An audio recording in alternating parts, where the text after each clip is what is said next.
crushing this epidemic. The CDC won't even tell us what the suicide.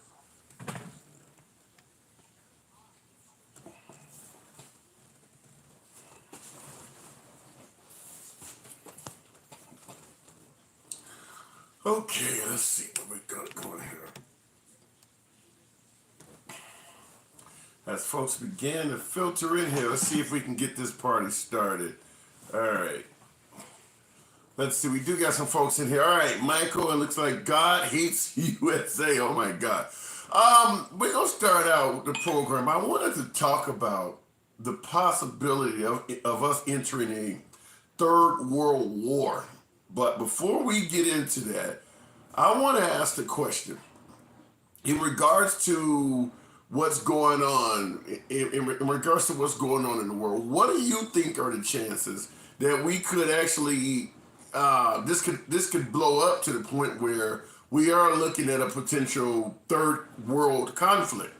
Do you believe that is possible, or do you believe that's just nonsense? Dozeman 78 says the truth, man. Appreciate that. Thank you for that. Is there a chance in reality that we could potentially enter a third world war, or do you think that's just something crazy that is something of conspiracy theorists? Horna, what does that say? Horna Shaban, welcome back. I think we talked yesterday. I cannot pronounce that. Hornash Ben, I think that's what that says. But what are the chances we could be entering a third world war? And the reason I'm asking that is for a number of reasons. Looks like Russia has now cut off fossil fuel supplies to, I think, 2 countries in the European theater, Poland, and there's another country. We also, and this is something that we got to give Biden credit for today. Biden actually got back one of our the Russians were holding an American that had an American Marine that had been over there. So you said maybe maybe World War III. I mean, this is serious shit. I'm blessed, number one. Good afternoon, or good evening, rather. Really, World War III, you really think there's a chance we could be entering World War III? I mean, because you have to wonder who would be the sides. I mean, is it the United States and our typical allies? Good evening, Texas. World depression have to play a major part. So you're talking poverty and things like that. Financial related, possible. Hello from Fort Drum. Thank you for your service, sir. Yeah, we're talking about a potential third major conflict, world conflict. What is the likelihood of that?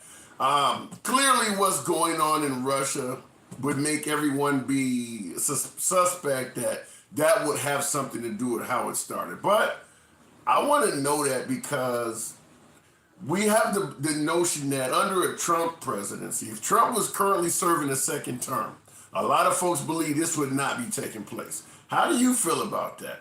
Did they or did they not find all of those biolabs over there that belong to the USA? That came from Edward Atkinson. Well, in regards to the biolabs that are supposedly in the Ukraine, because the country is currently under war, currently under a conflict, my guess is they didn't find a biolabs yet. Keep in mind, we had conquered the entire the country of Iraq, and we never found shit. So keep that in mind. You may never find that. Depends on what if Putin does anything to a NATO country. Well, Dozeman, let me ask you this. Now, there's several countries that belong in NATO. Do you believe, now, and let me say this with the notion that Trump was trying to make these countries pay their fair share militarily, because some of them are so far behind that he was threatening to leave NATO.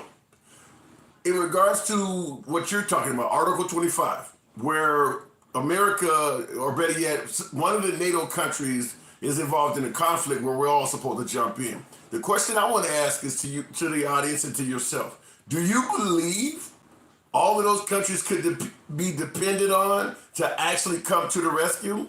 If you're a country where you haven't even been maintaining your military budget, do you even have shit to give to participate, other than maybe some manpower? So do you believe, let's say Romania or one of these smaller NATO countries is involved in a conflict, do you believe everybody would step up and actually do their part and honor their part of the agreement?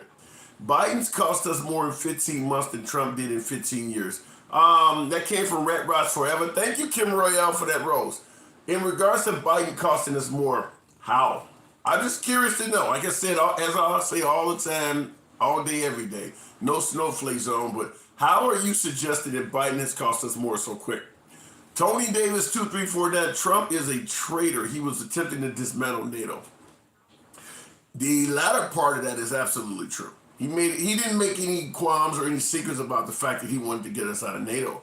However, many in America would state that he did orate a legitimate reason why, and that is those folks are not measuring up to their promise in regards to maintaining their military budget. Now, in regards to him being a traitor, you got to give me you got to elaborate on it. On what grounds? Are you trying to say because he wanted to get out of NATO that automatically makes him a traitor to his own country? I'm not buying it. That doesn't make a lot of sense. Elaborate on your comment. Miss L. Rising, if Murcia leaders rally wanted Putin ended, he would be done a long time ago. You said I don't get what Murcia leaders, if Murcia leaders rally wanted Putin ended, he would be done a long time ago. You got to tell me more about what that means. That term is, it's on deaf ears. I don't know what that is. Biden just gave another $800 million in aid for Ukraine. Let me ask the audience this while we got a whole lot of you guys in there. Simply yay or nay, Y-A-Y or N-A-Y. Do you support the United States providing assistance, not necessarily boots on the ground, but military equipment, maybe training, obviously satellite surveillance and things like that? Do you support the United States continuing to aid the Ukraine involved in this war? Yay or nay? I am very curious to see what the comments are. Simply put, Y-A-Y or N-A-Y. Do you support that? Because, yeah, he's right. Biden is continuing to do that. Let's see what's going on here. Wow, there's a lot of both. Now, I know this is a predominantly MAGA audience. Whiskey Rider says they absolutely are not holding up the agreement. True. How is Biden better, says 454 IS4? No one's saying that. That's what we're here talking about right now. That is why we're here participating in this. Energy number one to the border crisis and all the phones just going to take from our systems and schools. What do you mean all of the phones are going to take? I don't understand that. Appreciate the follow, Marcy. Looks like Mark Lewis. Well, let's ask what Romania is doing. Not like their peacekeeping mission in Angola or Albania. Okay. And yeah, 454, I don't know why you're asking how is Biden better. Nobody's saying that. Let's see, why the yays and nays. Looks like Rye Guy is saying yay, so you're for supporting. But then right after you, Guitar Collector. Guitar Collector. I like the name. Is saying no. Nays. Moose. Life Behind Bars is also saying no, followed by Whiskey Rider, Becky Bowen. For those saying no, for those saying nay, feel free to, I want to know why. I mean, we're seeing the footage coming out of Ukraine. And once again, no judging. I'm not here to critique. I just want to know where the mindset is. Why are you against helping out this nation? If we're in the position to send them weapons and armament, provide military surveillance, maybe some training, why are you against doing this? Are you okay with just watching them perish? Because that's what will happen. If we do not help them, that is what ultimately will happen. Now, I understand some of you folks are mentioning biolabs. Obviously, Hunter Biden probably pissed you off with getting involved in the corruption over there and things like that. But at the end of the day, these are real human beings. Are you okay watching them perish as the Russians just simply roll over that country? Brad MCG says no. Jojo Dancer says Biden is corrupt. Well, that has not been proven to a hit. That's allegations. Now, I will say where there is smoke, there's fire. It's pretty clear he knew more about his son than he was letting on. 10% to the big guy means something. We don't know yet, but we know what it sounds like. So, is Biden corrupt? We don't know. In regards to his son, Hunter Biden, I think there's that absolutely looks that way. But I will state, as they say, innocent until proven guilty. And right now, there has not been a conclusive investigation convicting Hunter Biden, and certainly not President Biden. In my opinion, regardless of how guilty Hunter Biden may be, you'll never get a fair trial. Like I say it all the time, as long as his dad is president, that shit's going nowhere. Nay says, looks like that says Arturo. There's a lot of nays here. Richard Garens is saying no. Shelly Jessup is saying no. Here goes one. Matthew Steele, you're saying yes. And I mean, I want to know from the folks saying no why. It's pretty clear why the yays are in support of it. You're trying to save lives. You're trying to prevent Russia from trying to recoup the Soviet Union. But the nays, I want to know what's in your head. Simply leading you to say lead these folks to their own devices, which means they will get smashed. John Gale says no. Hardhead Herbert, I like it, says yes. Byron Duval, no. What does that say? Keith Ortiz is yes. There's a healthy supply of both. I almost kind of wonder what out of political leanings, the nays, the no's. My guess is I'm talking to a lot of my favorite audience. You know who I like talking to. I make it clear I prefer talking to MAGA. My guess is there's a lot of MAGA that are saying no. Oh my God, this is from, what does that say? D-Deal, go Putin. Nuke the shit out of DC? Really? Twice to make sure. What now? Do we have a troll in the mix? I mean, seriously, let me ask you that. Let me ask you, I'm assuming gentlemen or sir, you're suggesting you want Putin to nuke the shit out of DC. Are you an American or are you somewhere else? Or just come out and say, I'm a troll and I'm just fucking with you. Yay says Arizona River, okay. Space Cowboy, shout out to Jamiroquai, says yes. Nicholas Pearson, no, and so is the engineer. Okay, when Putin put bounties on U.S. troops, Trump did nothing. Still Pony 5'9". I was going to get into that. I like that comment. Because like I said, this audience right here, my MAGA audience tend to believe that Putin respected Trump and would never have done anything wrong under Trump. There was a release today of a U.S. soldier, Trevor, I don't know what his first name was, something Trevor or something like that. He had been held in Russia since 2019. So that's clearly in the middle of the Trump administration. He was held over there. Apparently he got drunk and physically assaulted a police officer or something. And they gave him 9 years in prison. I didn't even hear about this guy during the Trump administration. Well, anyway, Biden negotiated his release today, and the guy is on his way home. Now, he is a Marine, and he is in transit right now flying back. He was his health was starting to decline and everything. Biden is the one that negotiated that release. Now, we were holding a Russian drug dealer. He had received a 20-year sentence for dealing drugs abroad, not even in the United States. And we went out and snatched him up. And he had been serving, he's been incarcerated for quite a while. But anyway, we traded for that Marine to get back. And that's Biden. That's Biden that did that. No, we gave people hurting. Okay, let's go, Brandon. Jester 69. Let's go, Brandon. Forgiato Blow or Loza Alexander. Hopefully you like Loza. Loza's version is better. Send billions and billions to Ukraine. FFs. What does the double Fs mean? Haste to go. Nay from Emmy Andel. Good afternoon or good evening, Emmy. A regular viewer, I expected that. Right guy, you said yay. You're saying you want to help me. So okay, let me scroll forward because some of you guys repeated. All right. If Hillary got in, we would have been there already. Angry Patriot number 2. You're saying if Hillary got in other words, if Hillary was president, we would already have been in World War III is what you're saying. You're saying that Hillary Clinton would have got us in a world war. Do you believe Hillary Clinton is that hawkish? And I'm asking you that because we normally hear that liberals are timid, that liberals are not for strengthening the military. Liberals are not for projecting strength abroad. You're suggesting that if Hillary Clinton was elected, we'd be in World War III. What would Hillary Clinton have done to send us into a third world war? You're suggesting that she's hawkish. Remember Bird Dog.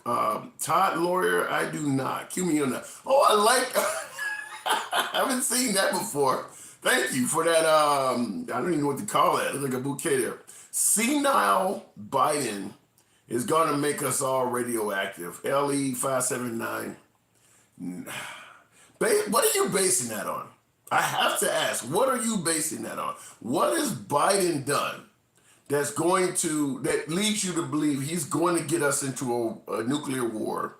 And by you saying radioactive, that essentially says we are going to be the victim of a nuclear strike. What has Biden done to lead you to make such a statement? Biden negotiating, come on, man, you heard him talk, stop.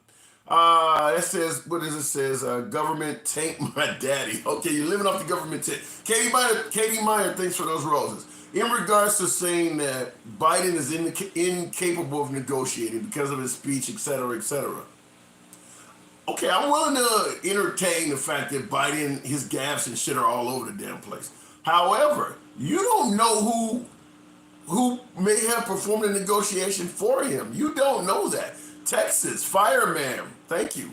You don't know. Just because Biden is president does not mean he was on the phone doing a negotiation. Also keep in mind, if Biden is negotiating with someone from Russia, like say Putin, for instance, because remember when Trump had Putin over, when Trump and Putin met and they talked, there's a translator in between that. So even if Biden was stuttering, there would be a translator that would clear all that shit up. So I understand you're being sarcastic, but I'm just being realistic with you. The stuttering would not go over that way.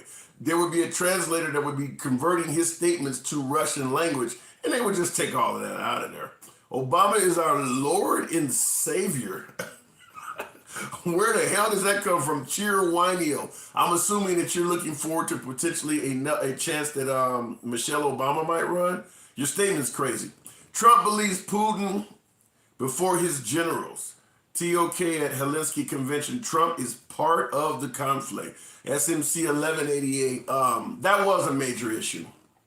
When Trump first got elected, 2016, 2017, there were a host of former CIA, former NSA folks and things like that complaining that we had a president in the White House that was taking the intelligence of a foreign adversary over the intelligence of his own. So that did happen. That absolutely did happen. Good comment. DMC, appreciate the follow. It was a trade-off, and Russia requested the trade, not Biden. What is that? Magestro 320. Okay, if you want to say that Russia requested the trade, regardless of the fact, that those parents of that Marine, they're going to give Biden credit for bringing their son home, because he was incarcerated under the Trump administration. They got nothing under the Trump administration. Their son was taken into custody in 2019. Trump did not leave office until 2021. Their son was not coming home.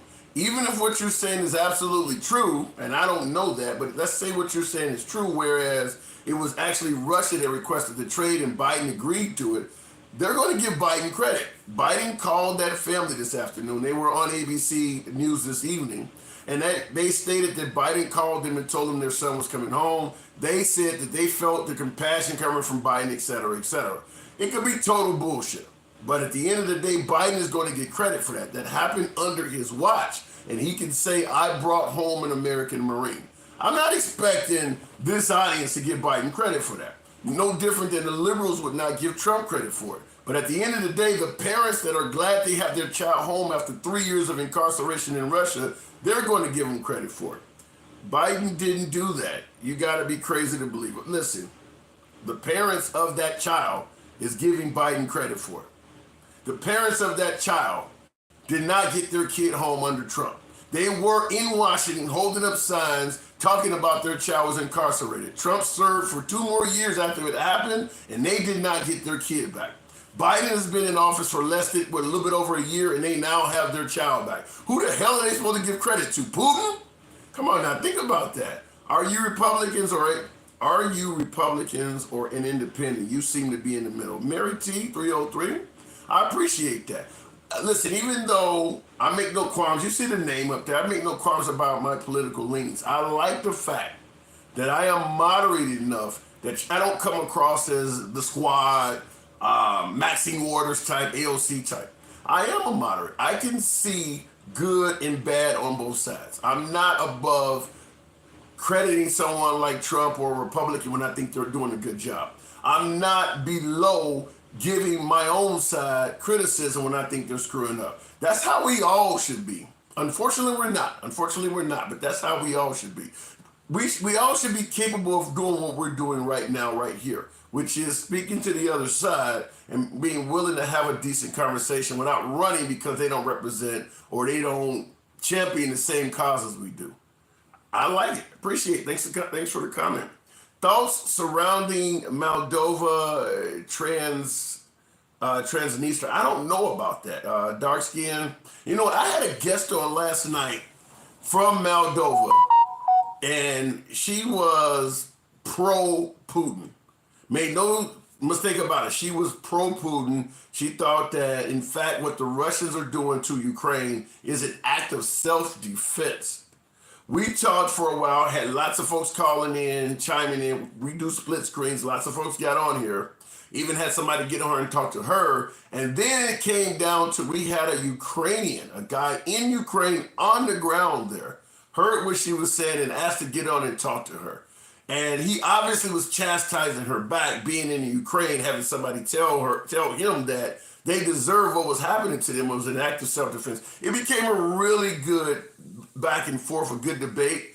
It is posted on YouTube. The Handsome Liberal on YouTube carries all of these lives where you can watch them in their entirety. That one was from last night. It was really good. And kudos to any of you who were here last night and saw that. The Trump administration is the most corrupt administration in United States history. I can't even pronounce your name. Chad Dorfman? No. Most corrupt in United States history. At least for people like me, I would much rather have Trump than anyone before the Civil Rights Act. Anyone. So there's no way in the world I'm going to look at the Trump administration, at least in my case. I'm not saying the Trump administration is angels all with halos over their head. They look like they have been involved in some shit. But yeah, it could get way worse than the Trump administration. Biden destroyed economy. You love this, says Dave Canuck. The hell I don't. I don't like, I've said it on every broadcast. I believe the metrics under Trump were better than the current metrics under Biden. 4% unemployment rate, the jobs numbers, what we're paying at the pump, the inflation rate, price of goods and services, it was better under Trump. That's not to say that Biden does not have time to correct it, but with what is expected to take place in the midterms, that's highly unlikely. So no, I don't love this shit. I don't think anyone does. Even the liberals, even when you talk to liberals that despise Trump, and you ask them why did they vote against Trump, nobody's complaining about cheap gas prices and a good economy. It's all about the tweets and all of that crap. So Trump was worthy of a second term. He just wouldn't shut the hell up. Feel free, folks. I'm trying to get you guys to tap the screen. Roll me some more MAGA in here. When you tap the screen and them little hearts are popping up, it ain't costing you none, but you're helping out the channel. Do your boy a solid. Brandon didn't do anything. Okay. Give me a break, says Danny Menzel. Listen, folks. I am totally 100% okay with you telling me where the hell to get off. You want to say F off, feel free to do that. But come with something that I can work with. Just throwing out a blatant insult, personal attack, or whatever you want to throw out. Hey, my skin is thicker than an alligator covered in cement. But I do want to know what's making you say that. So when you do say something like that, follow up with a line or two of what you may think I'm getting wrong, or where you think I may sound dumb as hell. Whatever. No snowflake zone. Just get your point across. Your boy can take it. Why don't this? Okay, this is Tim G 777. Why don't you do for a living? That makes no sense at all. Reword that. Are you asking me what do I do for a living, or why don't I do something else for a living? Reword that. Tim G 777. Obama told Putin he would loosen up after the election. Dozman 78. He sure did say that. And it was a very controversial time. He said, I could do more after the election. But keep in mind when Trump and Putin got together, they had an interpreter. They talked in private, so there was no reporters or anything allowed for them to talk. And when Trump and Putin got done speaking, they took the notes from the interpreter, so there is no record of what they ever said. So even though Obama did make that statement, like you're talking about on a hot mic unknowingly, there is nothing to tell us what the hell transpired when Trump talked to Putin. 85 indictments and counting. An indictment without a conviction is just an allegation. That's all it is. Keep that in mind. It's just an allegation. What about, it's like Trump. Trump got impeached twice. Nothing came of it. So it's just an allegation. They got up there, impeached the guy, tried to make a case against him. It did not succeed. It's just an allegation. What about taking care of our homeless veterans in the U.S. before aiding others? I think that's bullshit, Texas firemen.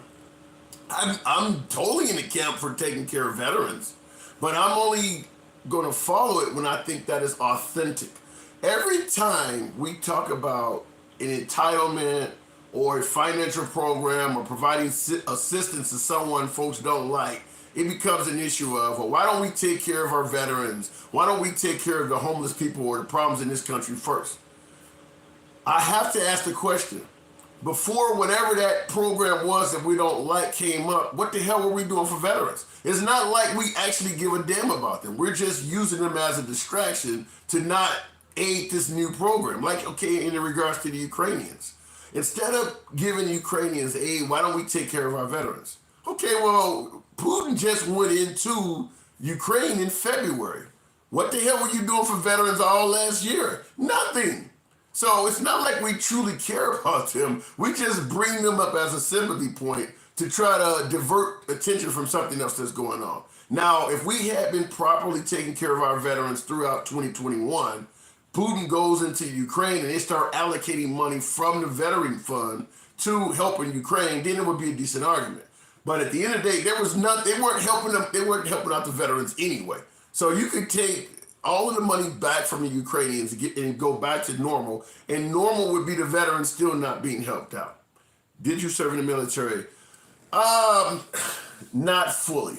Legend 200-178 is something I'm a little bit sensitive about. But no, not fully, we'll just say that. Listen to me, says YPS8XB. Okay, say something and I shall listen. Absolutely, says Spirit Time Traveler. I love that name. When shit goes down, it will be the Democrats we take from first. Snyder's local. Well, first of all, you have to define shit. When shit goes down, you say it's the Democrats we're going to take from first. What kind of shit we're talking about? What if the shit is actually caused by the Democrats? Maybe they should be taken from first. I would have to know what you have to define the definition of shit. Let's go, Brandon. Another one from Logan. Biden needs to get off his ass and negotiate release for the GOAT female to ever grace the court. Okay, you're talking about the WNBA player that is being held currently in Russia. Yeah, I think he should speak out in favor of her because they're holding her on some lame ass shit. I think she had what is those things they use now? They don't smoke cigarettes. They use the electronic things or whatever. She had some type of marijuana or something like that in there. And they're holding her indefinitely. So, yeah, I really think I would really be happy to hear Biden trying to do something about that. But let's see what happens. Let's see. Somebody said more hate talk. Ricky O. Hate in what manner? Once again, like I said, folks, you can tell me where the F off, tell me what you think about me. My skin is thicker than an alligator covered in cement. You heard what I said. No snowflakes here. But elaborate on what the hell you're talking about. If you want to chime in, Mr. Ricky H0, and say more hate talk. Hate talk how? Let's talk about it. Let's elaborate it. Back your words up. Don't come with some bullshit. Same arguments with immigrants.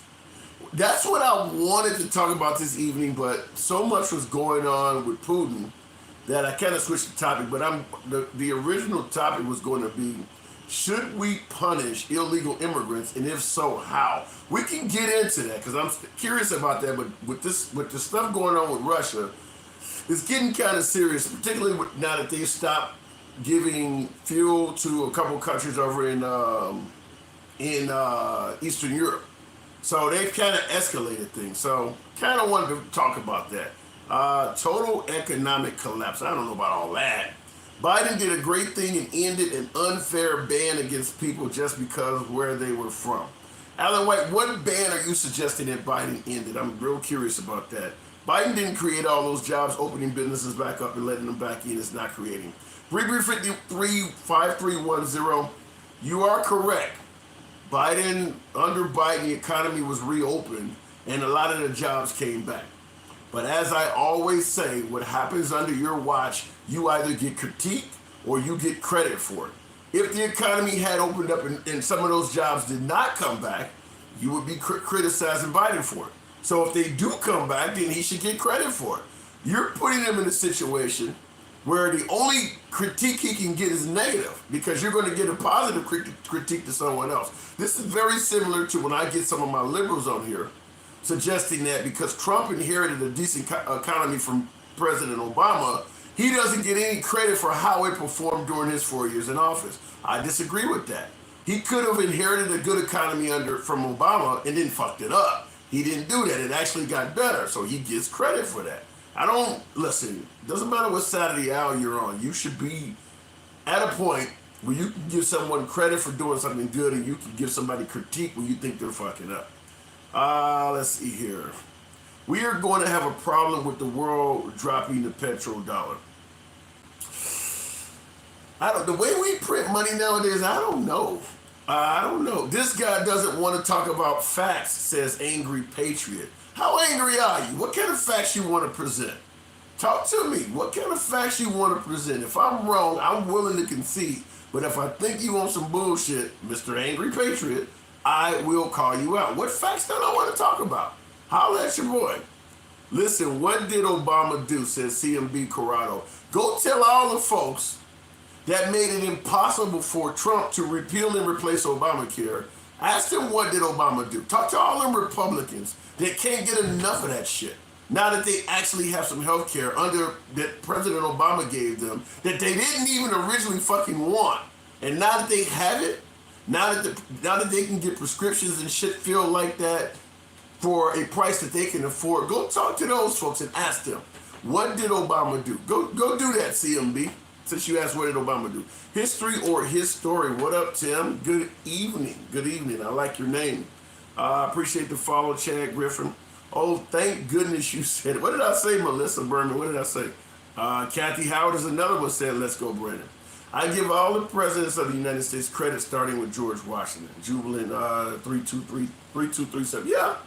I mean, every president does something good. There's some of them that are far worse than others, but the idea that you can serve president for 4 years, 8 years, I think in some of the earlier cases like FDR, he served like 4 terms and do nothing right. It seemed like, I can't imagine being in office for 4 years and doing absolutely nothing right.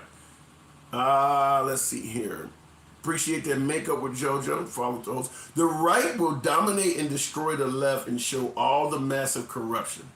Damon McNeil. If what you're saying is true, which is ridiculous, but let's tackle it as if it's true. The right will dominate and destroy the left and show all the massive corruption. If you believe that the right is going to destroy the left, control the country, and all of a sudden all of the corruption will only come from the left, meaning that the right is just angels and they're doing nothing wrong, you are out of your fucking mind. Either side of the aisle, if they get the entire dominant power of the country, they're going to be corrupt. When Trump said drain the swamp, you do realize he was talking about Republicans too, right? You do realize that Trump made it clear he was not just talking about liberals. So keep that in mind. Even the last president made that clear that what did Trump say when he came to power? The whole thing is corrupt. He made it clear. He said, I know both sides of this shit. I've been donating money to both sides. They're all corrupt. That's what Trump said. So when you come in and talk about massive corruption only from the left, I say check your boy, check the last guy. How about Obama overthrowing the Ukraine in 2014? Where the hell are you getting that from? In 2014, Russia took over Crimea. Where are you getting that Obama overthrew the Ukrainians in 2014? Tell me where that's coming from. Because his vice president right now, President Biden, is doing a hell of a lot to help the Ukrainians. And I don't hear anybody stating what you just said. And I'm talking about even President Biden's staunchest critics are not saying what you just said. When they stop using dollars for American standard, we'll collapse. Space Cowboy 6482. It'll be a while before that happens. I mean, I'm in my late 40s. That may not happen in my lifetime. The middle class is paying for Obamacare. Samantha Anderson. I think that's how it works, isn't it?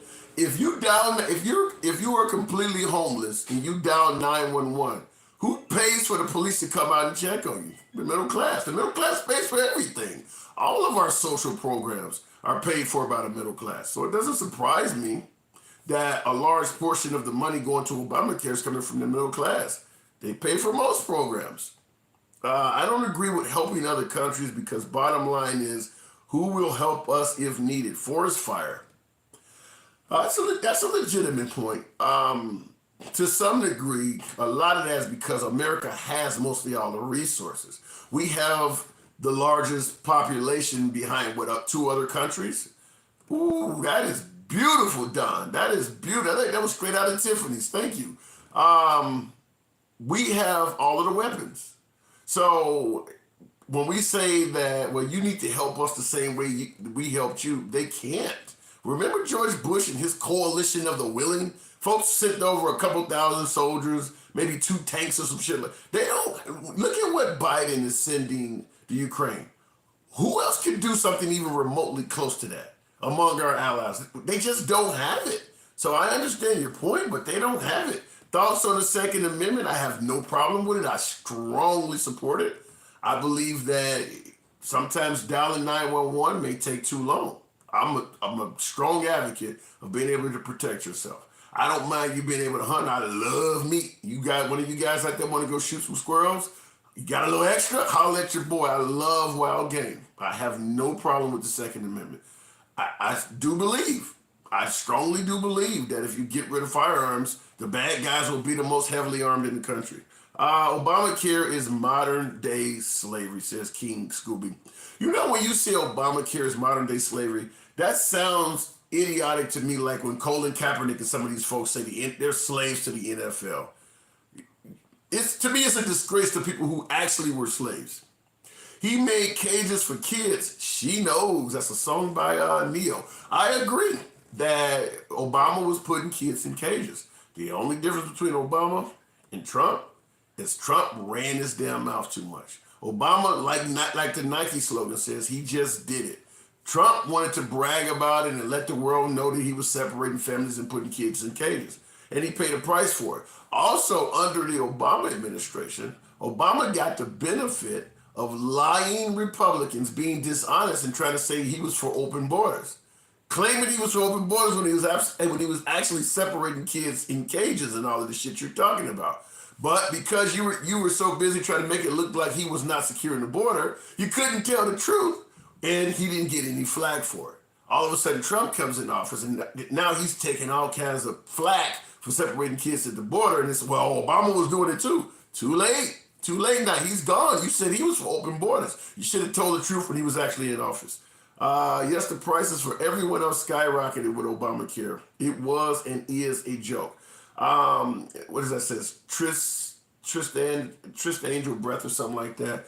No, like I said, even Republicans do not want to repeal and replace Obamacare. You can throw the liberals out there all day until you're blue in the face. I'm not here to pretend like I expect you to like liberals. I'm saying right-wingers are overwhelmingly in favor of keeping Obamacare. That's why you've seen Trump have such a difficulty getting rid of it. Really, to be honest with you, in regards to social programs, it's always far easier to convince people that this may not be good for the country before you give it to them. Once you start giving folks stuff, it's hard to take it away. Right now, the argument is about tuition, forgiving tuition debt. On the right, there is no tolerance for that. They're like, hell, I had to pay for my tuition, why shouldn't you? I understand that. But there are plenty of right-wingers that are deep in tuition debt. If Biden gets that shit through, and all of a sudden you relieve the debt of those right-wingers, and then say Trump gets elected or DeSantis gets elected, and he starts talking about doing something different, I guarantee those right-wingers would no longer be on board with that shit. It's just in the beginning, you can preach that. But once folks start getting used to getting shit, it's hard to take it away from them. Don 64, a Ford. Obamacare is expensive and outrageous copays. Tell that to somebody who has no insurance at all. Obamacare is undesirable to people who can afford their own insurance. But Obamacare is not tailored to those people. Obamacare was meant for folks who are completely uninsured. Go tell a person who has no insurance at all that, well, it's going to be long lines or it's going to be expensive. That stuff doesn't mean anything to them. You don't mind standing in a long line to get something that you otherwise wouldn't have at all. So that is the folks that Obamacare is tailored to, not somebody with a good job and good insurance already. And those are the ones that are complaining about it, folks who don't need it, because they don't have a lot of concern for the folks who do need it. Somebody just sent me a rose. Thank you. I didn't see who the name on that though. In bowl 9, I don't know what you're saying there, Jubilant 3237. Joe Biden let 13 Marines down his watch. What did he give the family? CMB Corrado. He gave them deceased children.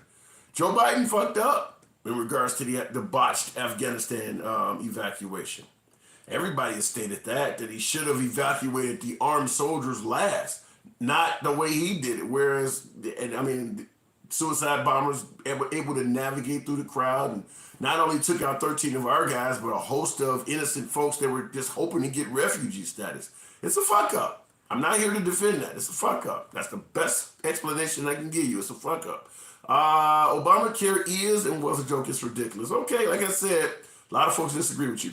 I'm conservative, and I'm very impressed with the respect you give to all. Melissa Berman, thank you. Thank you very much. And that's the intention here. I make it clear, like I said, this is a no snowflake zone. I'm not going to run from any of your comments. People say all kinds of wild shit. I like to be able to get a nice dialogue back and forth. A few trolls sneak through, that's fine. You know, that's what life is all about, but appreciate the comment. Everything go on is planned. You people better wake up. No government is there for us. Angry Patriot, I don't understand. I understand your name, I'll tell you that much. You definitely living up to that fucking name. Somebody is texting me on YouTube. For those who are watching the simulcast on YouTube, give me a second. I did see your comment coming out. We'll get to that. Why do you think the Democrats are freaking out about Twitter? And Twitter is why do you think the Democrats are freaking out about Twitter? And is Twitter and everything being EX something? The Democrats don't want, particularly Trump, to be able to get his message out. That's why they're freaking out. They're kind of being anti-free speech. Not anti, but they are being against free speech. Free speech from the right. I understand it. I don't agree with it. Let's make it clear. We talked about this last night. I'm a big proponent of free speech, even if I don't like the speech. Trump had, well over 100 million followers on Twitter. And keep in mind, between 2020 and 2024, when Trump is expected to run again, how many folks will have reached the age of maturity, 18, 19, 20, 21-year-olds that can now vote? So when Trump left office in 2020, there's going to be millions of new people that can vote in 2024. If he can get on Twitter, he can talk to that audience. That audience of those young people like that are not going to be on Newsmax, OAN, or Fox News. They're not following right-wing blogs. They're on social media like most kids their age or young adults that are their age. So it behooves Trump to be able to get back on Twitter and start talking to people. Now, Trump has stated that he does not intend to go back on Twitter. We talked about this also last night. I think that is a lie. Call me what you want for calling Trump a lie, but I think that is a lie. Maybe he'll come and announce he rethought it or whatever, but if you are advising any politician, you would tell them it makes no sense at all to not get on a social media platform where you already had 100 million plus followers and there's a bunch of more new. As a politician, you want to sell yourself. You want to get your message out. Why would you avoid going somewhere where there's the most ears available? You can talk about the parlor types. You can talk about his Truth Network, but they don't have anywhere near the ears of Twitter. So Trump will be back on Twitter regardless of what the hell he has said so far. I'm sure he will be. Okay, let me see here. Bo, is that the code term? I don't know what that means, Jubilant. Other than Bo Biden, I don't know what you're talking about. Ryan Vassis, remember when Trump was trying to pass a bill that would allow lawsuits against media platforms? He tried to get rid of TikTok. He tried to get rid of TikTok. Now, listen, I'm not going to pretend like only the left bans free speech. Trump, what is the phrase about the guy Colin Kaepernick taking a knee, get that son of a bitch off the field? That's banning free speech, folks. I don't care about the idea that you didn't go to a game and see some guy taking a knee. That's between the team and that guy. You, if you're for free speech, you have to realize taking a knee is protected by the First Amendment. So is flag burning.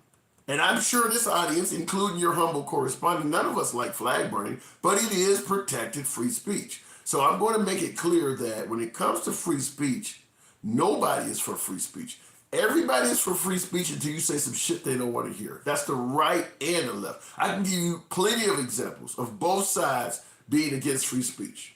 Burning Bibles is protected free speech, and you can get your ass kicked doing that. So nobody is totally for free speech. They just give you lip service on that. Stop being right and left. Let's be American and stand together. Melissa Berman, that's impossible. The only time we will stop being right and left and actually be America together is when there's a major conflict. If we do somehow find ourselves in say, World War III, for instance, yeah, we'll come together just like we did after 9/11.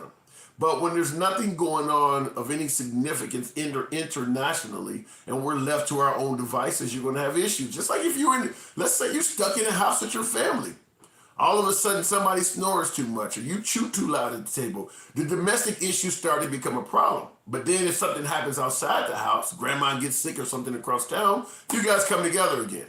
But when left to your own devices, you find problems with each other. Right now, we have an abortion debate going on. There is no coming together on whether you want to protect the sanctity of life or not. It's a clear, same thing with the Second Amendment. There is no coming together on that. You're either okay with me having a pistol or you're not. So I don't know about us ever completely coming together. Yeah, he was taking out the garbage, all of them, says CMB Correa. There is corruption on both sides. Politicians are bought. That is what I refer to as a home run. That is true. King Scooby says both sides are corrupt. And I agree with that. Obama used citizens 18 to 30 with the mandate to cover the poor. Those are facts and undisputed. Obama used citizens. Used them how? Obama used citizens 18 to age 30 with the mandate to cover the poor. I don't understand exactly what you're saying. El Tarver says exactly, one party is in control now. Yeah. And one party won't be in control after the midterms, though. What did Joe Biden get a family? We talked about that already. Let's see here. Because Trump bought politicians before office. Dozeman, I agree with that. Let me get my YouTube up. I see comments coming in. I'm trying to multitask, so bear with me. Trump is a businessman, not a politician. That's what made him great. And that's also what fucked him up, Melissa Berman. I'm fine with the businessman aspect of Trump because the numbers, the metrics, the economy under Trump were phenomenal. But not being a politician led to him talking to people like shit, not listening to his crowd, not listening to his constituents. That's what not being a politician is about. A real politician would tell you, look, this is not in your best interest to say. This is not in your best interest to do. Pocahontas, for instance, is not a good idea. So, and I understand this crowd loves that shit. You guys love that shit. But at the end of the day, it hurt him. So there's good about not being a politician and there's bad. We like, as voters, as constituents, we like the idea that you're going to drain the swamp in name call. That sounds fantastic to us voters who want transparency in Washington. However, as a president, you don't do that shit by yourself. You need the Senate. You need Congress to enact legislation you want to pass. How are you going to go in there and say, I'm about to come in here snitch on all y'all. All of y'all corrupt. But by the way, my bills, I need y'all to vote yay on those. Doesn't work like that. People will get your ass back. And that was the entire Trump presidency. People getting his ass back. Not just liberals. I know how you guys feel about liberals. Remember John McCain walks up there and gives a thumb down? You got Mitt Romney, Liz Cheney coming at him, the McCain family, the Reagan family. That's what happens when you're not a typical politician. You don't create unity within your own party. I'm not expecting him to get unity from the liberals. Like a lot of you guys say he could cure cancer and some folks are not giving him credit for it. That's fine. But on his own side, you have a whole group of people referred to as the never Trumpers because he's not a typical politician and he don't know how to talk to people. Orange Maiden Revolution. I don't know. Okay, fair enough. Color Revolution in Ukraine. We install Zelensky. Real Trucker Jeff. If you were on here last night for the conversation between that Ukraine, the guy who is currently in the Ukraine and that Moldovan citizen, the guy before Zelensky was installed by Vladimir Putin. It was pretty interesting. DC is a woke communist state, says Dan Buckley on YouTube. A woke communist state. You're saying that's Washington, D.C. That's a bit strong. I don't know about that. In my opinion, Putin would likely nuke cabal favorite liberal states first. Well, I will tell you this. I strongly believe Putin would be happier if Trump was in office right now. I mean, just think about it. Trump was talking about getting out of NATO, getting out of the Paris Accord. He didn't like Ukraine. He was pointing out the corruption in Ukraine. If you're Putin, I'm not saying that Trump was kissing Putin's ass. I'm not saying that Trump was in bed with Putin. I'm just simply saying, based on the stuff coming from Trump, the proposed actions of Trump, you would much rather have Trump in office. Trump would not be giving the Ukrainians hundreds of millions of dollars in weapons. That would not be happening. So you would certainly rather Trump be in office. A cesspool like the swamp cannot be drained. It must be purged. Okay, Space Cowboy, replace drain with purge. As long as at the end of the day you get rid of their asses, I'll take it. Orange Maiden Revolution. Exactly, not in my lifetime. Jubilant 3237. Russia is selling oil in rubles now. That's kind of all they have left, ain't it?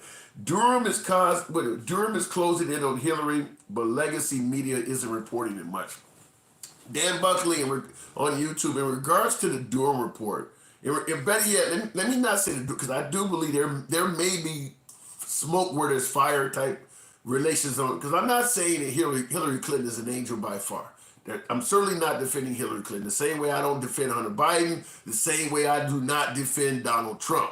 But I will say this, folks at that level do not face incarceration. So if you're sitting around still having these lock her up fantasies in the middle of your sleep and having to get up and grab a towel because your bed is wet, good luck with that. Hillary Clinton will die an old, wealthy, free, rich woman. And she will lie in state just like Madeleine Albright is right now for a week, and people will come and say great shit about her. She's not going to get locked up, dude. Not saying that she may not deserve it, but these folks do not go down for that. You can want Hillary Clinton to face justice. You can want an investigation on Hillary Clinton to be concluded. But just don't get your hopes up. Do not hold your breath. Expect nothing.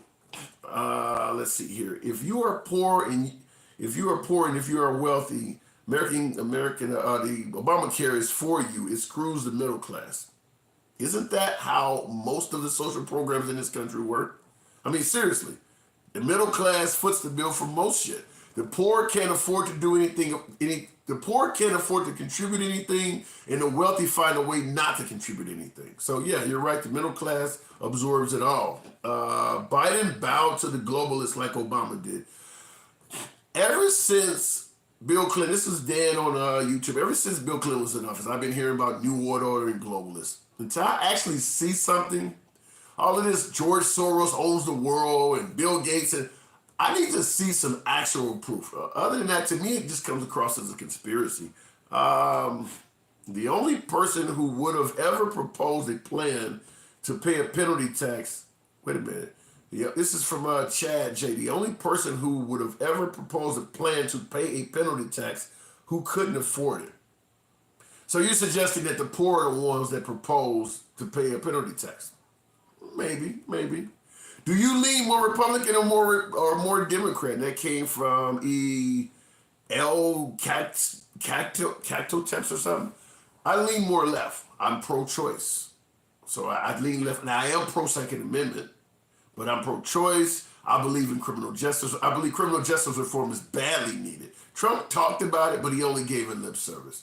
I'm for marijuana reform, even though I've never even thought about trying marijuana in my life. But I do realize what a lot of our anti-drug laws has done to families in this country, particularly minorities, folks who look like me. So I do lean more left. I don't want God in everything.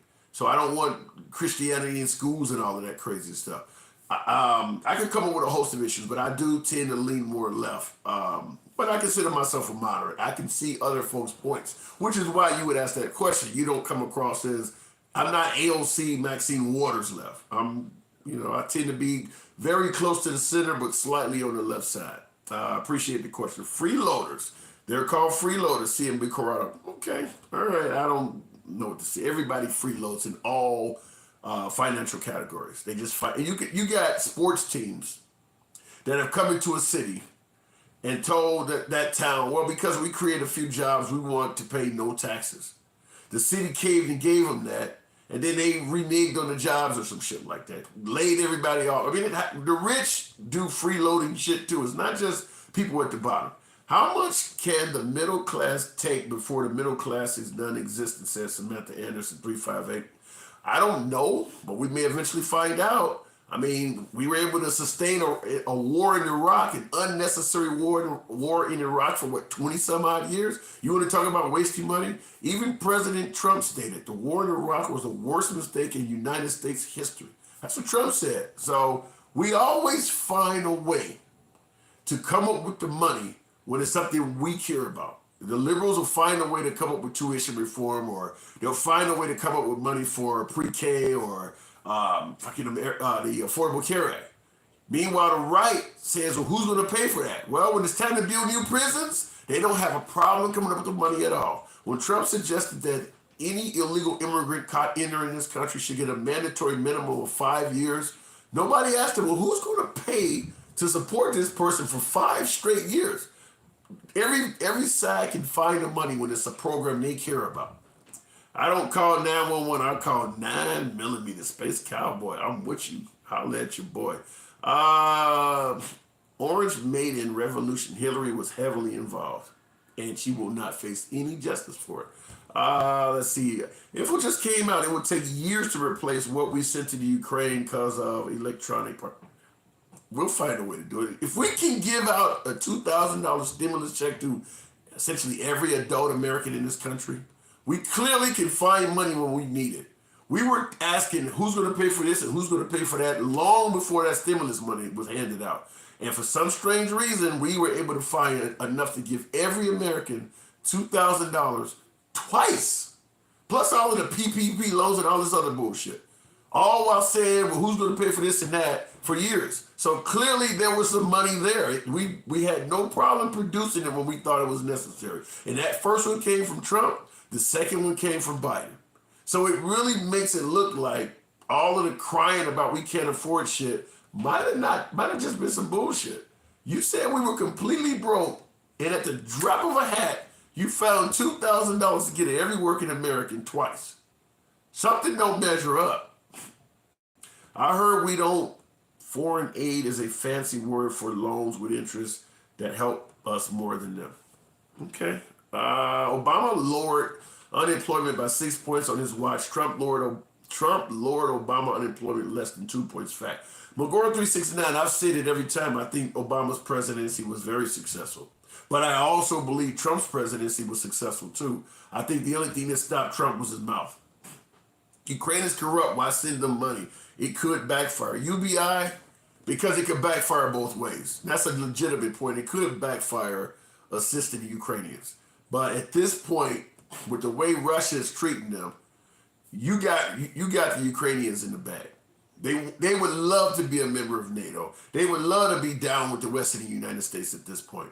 So the Ukrainians, from at least for the rest of our lifetime, will be friends to the West. So if it backfires, it's going to be a way in the future before it backfires, because of what Russia is doing to them is so damn harsh. So could it backfire? Yeah. But is it likely to? No. It would be nice for us to be able to have bases or have access to that country, to be that close to Russia. It would be nice to help them to destroy a lot of Russian equipment, to make Russia weaker, to make the ruble, their economy is crashing. Regardless of how you feel about the Ukraine, we don't care about Russia. We're not friends with Russia, despite Trump saying all kinds of positive shit about them. We actually are not friends with Russia. So if we could reduce them economically, military equipment wise, the morale of the country, because so many Russians don't like it, That's probably the reason why we're doing it. Not necessarily to help the Ukraine, but inadvertently it's helping us. I strongly support it. I vote left. Make up with JoJo. Fair enough. Sounds good to me. I don't have any issues with that. Sounds good to me. Like I said, I prefer talking to MAGA, but I make no qualms that I do tend to lean left. Bo, you post that and saying what?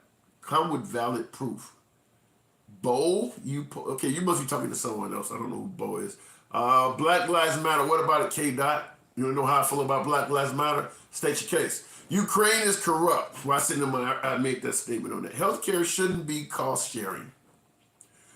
Middle class shouldn't pay more for premiums. Oh, I just knocked my YouTuber down. Okay. Healthcare shouldn't be cost sharing. Middle class shouldn't pay more for premiums. Take it from your comment ended. Take it from who? I really want to know that. I'm not getting rid of my guns. And nobody, well, I'm not asking you to, Jubilant. I'm not asking you to. But I do understand there. Well, keep in mind, let me say this in regards to the Second Amendment. Everybody automatically thinks liberals are the ones that hate guns and Republicans are strongly for it. Trump banned bump stocks. Trump is the one that gave out the quote that sometimes you got to fight with the NRA. Right after the Mandalay Bay shooting, where the guy went into Mandalay Bay with as many ARs as he could muster up and shot all those folks across the street, it was Trump that suggested limiting high-capacity magazines. So make no mistake about it, Trump actually was on the other side of a lot of shit. Let me scroll forward. I'm way behind. I had no problem with Trump with me not voting for him. Okay. Do you think World War III is about to start? That came from Ashton Culberson. No, I do not. I think that based on what is going on in Ukraine, if in fact it has really shown that Russia is somewhat of a paper tiger, they're making some really rookie mistakes in Ukraine. One of them being, how the hell 50, 60 days into this war do the Ukrainians still have cell phone service? You got folks walking around taking pictures of Russian soldiers, and you don't, as the Russians, the first thing they should, well, anyone launching an attack, the first thing you want to do is disrupt communications. There should not be phone service available in Ukraine 50 days into the war. People are sending out high definition pictures of shit. That's because the Americans are using our satellite intel to tell the Ukrainians where convoys and shit are at, where soldiers are stationed at. You can't have the Ukrainians on the ground with phone service. The fact that the Russians can't even do something as simple as take out their phone service just looks like a tactical fucking blunder. And that's in addition to sending soldiers over with not enough food to eat. The Ukrainians have done shit like took down the street signs, and you got Russian soldiers getting lost and actually asking Ukrainian citizens for directions. You don't have GPS? You don't have, I mean, it looks horrible. So when you start talking about World War III, I have to wonder, outside of the atomic weapons that we know Russia has, conventionally, they don't appear to be much of an adversary on a conventional level. I mean, they don't even own the airspace over the Ukraine. I mean, we gave them a small amount of weapons in the beginning. Now, I know Biden is giving them a lot more shit, but in the beginning, we gave them a small amount of armaments, and they were very effective at putting a serious hurt on Russia. We were in Iraq for how long? 2003 to somewhere up in the teens, 10 years or longer? We lost like, what, 4,000, 5,000 people? They lost that shit in a week or two. They had lost what we lost in a decade to this country. The Ukrainians are giving them hell. So it's hard to imagine Russia being down with World War III. And they can't even get with their Ukraine like that. It's hard to imagine that.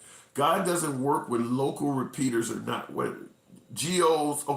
GPS doesn't work when local repeaters are not working. Okay, fair enough, but they don't have phone service. They should not have phone service in the Ukraine. How hard is it to track down where the cell towers are and destroy them? Or better yet, if you had C-130s and shit like what the United States has, just fly over their country with jamming devices and take out the cell phone service. That was the first thing we did in Iraq. It took out all of their equipment. In fact, you had United States intelligence hovering over their country, capturing phone calls and using it as surveillance to find out where terrorists were located. Please, please, please, Donald Trump, we need you on Twitter so you can post hate and lies. Delta, that's a good point. I've said this before in regards to the liberals not wanting Trump on Twitter because he would get out. And obviously, the right wing wants Trump out there because you think it's beneficial. And you shouldn't be allowed free speech no matter what. But there is a pro and a con to that. The pros is putting Trump back on Twitter allows him to get his message out to a lot more people. That's beneficial to Trump. The con is allowing Trump on Twitter to say the type of shit that he says reminds people of why they did not vote him in 2020. So it could go both ways. If Trump gets back on Twitter, that's a good thing. But if Trump starts being Trump on Twitter, that's a bad thing. And because Elon Musk will not censor any of it, Trump has said some really fucked up shit on Twitter, folks. I'm just going to tell you that. Trump has said some really crazy shit on Twitter. So putting him back on Twitter can be good or bad. Appreciate the comment, Delta. We should make Germany intervene for once, but make sure they bring their coats this time. Okay, modern colonizer. All right, I hear you. Even idiots have rights. Now, that is a name. I love it. U.S. did not destroy all the towers in Afghanistan and Iraq. Okay. If you were walking around Iraq with a cell phone, trying to orchestrate or communicate, you were in danger. I mean, we had the Iraqis afraid of the sky. It was that many drones that could shoot you at any time. They were afraid of the sky. Walking around with a cell phone in your hand, even in the United States, I say this. Even in the United States, you have to understand your phone is like a beacon. If you're doing anything that's underhanded, my suggestion would be get rid of your phone. Your phone is literally like a pocket snitch. That's why the minute the cops find a deceased person or a wanted person, the first thing they want is access to your phone. That's just like a running diary. And now you got Google on there literally charting out. I mean, Google, I went on Google the other day, and because I used to travel all across the country delivering freight. It has all of my locations I've been to mapped out for the last 10 fucking years. Can you imagine telling the cops, I didn't do that. I wasn't over there. 10 years, it knows exactly where you've been. I don't even think the phone company has legal obligations to keep your records for 10 years. Google is keeping that much of a tab on you. I am not a fan. Sometimes it's better to just turn your phone off. That's how it took so long to catch bin Laden. He would not let electrical devices anywhere near him. Don't come in here with shit that has a battery in it. Exactly. Musk also sent them several truckloads of the hardware to use within 2 weeks of war. You said Elon Musk did that? Alan White, I didn't hear that. USA is giving them their old weapons, not the new ones. Yeah, but some of those weapons are not old, they're current. Like the javelins aren't old weapons, they're current. They are still exceptionally effective. The Stingers, those things are very effective. Old or not, they're getting the job done. And by the way, Russia, a lot of the equipment that Russia has is not necessarily up to date either. So you don't need top of the line equipment. You don't need to give them a whole host of F-22s and F-35s. F-16s and F-18s would probably get the job done. Trump's Twitter game is too inconsistent. His retweets are especially idiotic. I agree with that, Real Trucker Jeff. I think that Trump was an effective president, but his tweets and his insults and things like that were just causing self-inflicted wounds over and over and over again. He means you take too many intuition questions. You don't debate facts enough. Dan Buckley, give me some facts you want me to debate. Keep in mind, folks, I have a host of folks swarming around. Because I make no qualms about being a liberal and I prefer talking to a right-wing audience, I got a lot of shit being thrown at me at once. I can't just go gung-ho on one person when there's 70, 80 more of you in here throwing comments at me. Keep that in mind. True. Putin will have Europe on their knees in a few weeks. That sounds like Putin saying we'll take over Kyiv in what is he, 48 hours? And now we're on day 59 or something like that. Good luck with that. Trump called a dead war hero a loser. That's in regards to John McCain, obviously. in regards to John McCain. And amongst MAGA, there was not a lot of criticism from that. He did say my war heroes don't get captured. And yeah, amongst the right, there was not a huge amount of criticism for that. I say we all go to DC, kick all them out and start over. Fix the rules so DC can't get rich off of us. Didn't they try to do that on January 6th? Roger the Roofer. Here's Johnny, frequent viewer of the program. Biden has said and done more racist shit than any politician in decades. How does he get a pass? Because he ran against Trump. African Americans have no problem admitting that Biden has said a lot of suspect stuff. The problem is MAGA, a lot of Republicans, conservatives, and Trump himself don't admit that Trump has done it too. And I've said this before, even though Biden has said a lot of racist shit, I agree with you, here's Johnny, that Biden has said a lot of racist shit. Biden has admitted that he said bad stuff and he's apologized for it profusely. Trump refuses to admit anything. He's like, I don't know what the hell you're talking about. So I will tell you what I say all the time. An apology will beat fuck your feelings 100% of the time. As long as Biden is saying I'm sorry, even if you don't believe the apology is authentic, the fact that the other guy is saying I didn't even do nothing wrong and you feel confident that he has, what they call it, no remorse, that's why Biden, I strongly believe that if Biden was running against a DeSantis or maybe even a Ted Cruz, he would have lost. But when you're running against a guy that's telling you, I don't even know what the hell you're talking about, then yeah, it's going to make a difference. Trump literally made fun of a handicap reporter, Alan White. That is true, and he denied it. Why would you indulge that crazy question, for example? Dan on YouTube, I make it clear this is a no snowflake zone. Looking at YouTube, I make it clear this is a no snowflake zone. I tackle any and all questions. There are going to be comments that you're going to hear that may sound dumb as fuck to you. But the person asking it doesn't feel that way. This is just like last night when I was telling a woman from Moldova. There are going to be people who don't want you to say what you have to say. But in my opinion, I'm strongly in favor of free speech. I let people speak. That's the whole purpose of this. I let folks speak. Yep, Biden is an adult. Trump has a middle schooler's mentality, right, guy? Yeah. A lot of people look at it that way. What does a WAZ Trump need to apologize for? I don't know how many times I have to say it, but Trump tweeting out that African Americans are responsible for nearly all of white homicides is something you need to apologize for. I made a video of it on YouTube. It's titled, what is it? It's titled, Trump Never Said Anything Racist. So if you go on YouTube and you type in Trump never said anything racist, then put a space and type in handsome liberal so it'll let you know, it'll take you to my page. I did a video on it. It's not CNN, it's not MSNBC. I didn't use any questionable sources. It is Trump admitting it. It is him sitting down in an interview with Bill O'Reilly on Fox News. Bill O'Reilly is questioning why the hell would you do something like that? And Trump making up excuses for why he did it.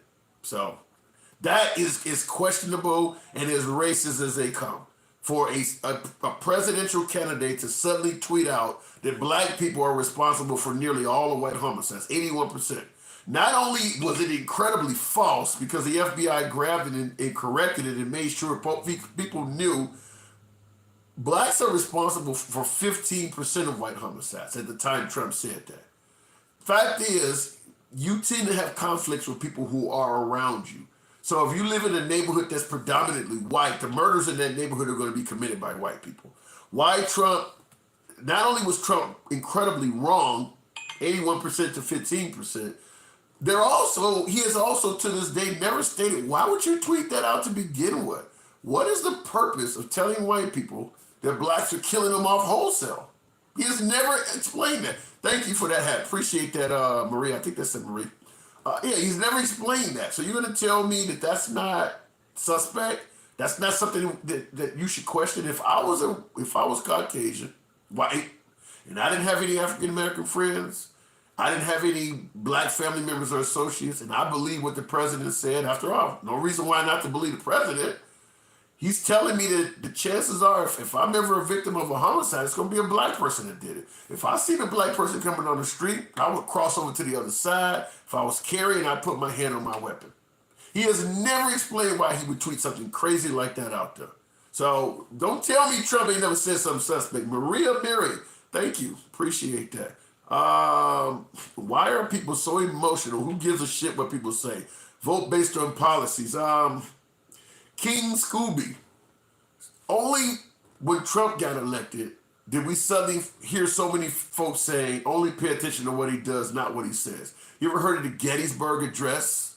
You ever heard of ask not what your country can do for you? Ask what you can do for your country. You never heard when George W. Bush said, I hear you, they hear you, and the people who knock these buildings down will hear all of us soon. Since when did a fucking speech from a president not mean anything? Some of the most historic events in this country are speeches from presidents. All of a sudden, Trump gets elected and it becomes, well, don't pay attention to anything he says. That's fucked up. It's only because he's screwing up so bad that we're trying to get folks to pay attention to his legislation, because his legislation is good points. But that don't mean you ignore the bad. And at the end of the day, it will be part of Trump's legacy, not only the things that he accomplished in terms of legislation, but the shit that he said will also be there. Those tweets will be in the Smithsonian. He can try, I guess, to some degree with his presidential library. I guess it'll be in Florida somewhere. Maybe try to hide some of that ridiculous shit, like some of the tweets with misspellings and grammatical errors and unnecessary capitalizations. Remember, we're talking about Biden. Biden stutters and all of that shit. You look at Trump's Twitter account, it's almost the same shit. But we don't want to talk about that, though. But we'll see what happens in regards to that. We'll see what happens. Introduce your first mod over there. I want to check out my badge. Okay, 1964. You're going to be the mod on here for the personal attacks, just in case we get them. I don't know how to introduce you yet. We got to figure that out. Let's see. Appreciate that, Mike. Maria Mary, I think that says Pottinger.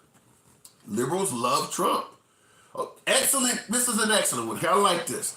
Harley Ryder. Liberals loved Trump until he ran for office. When he saved America, liberals hate him.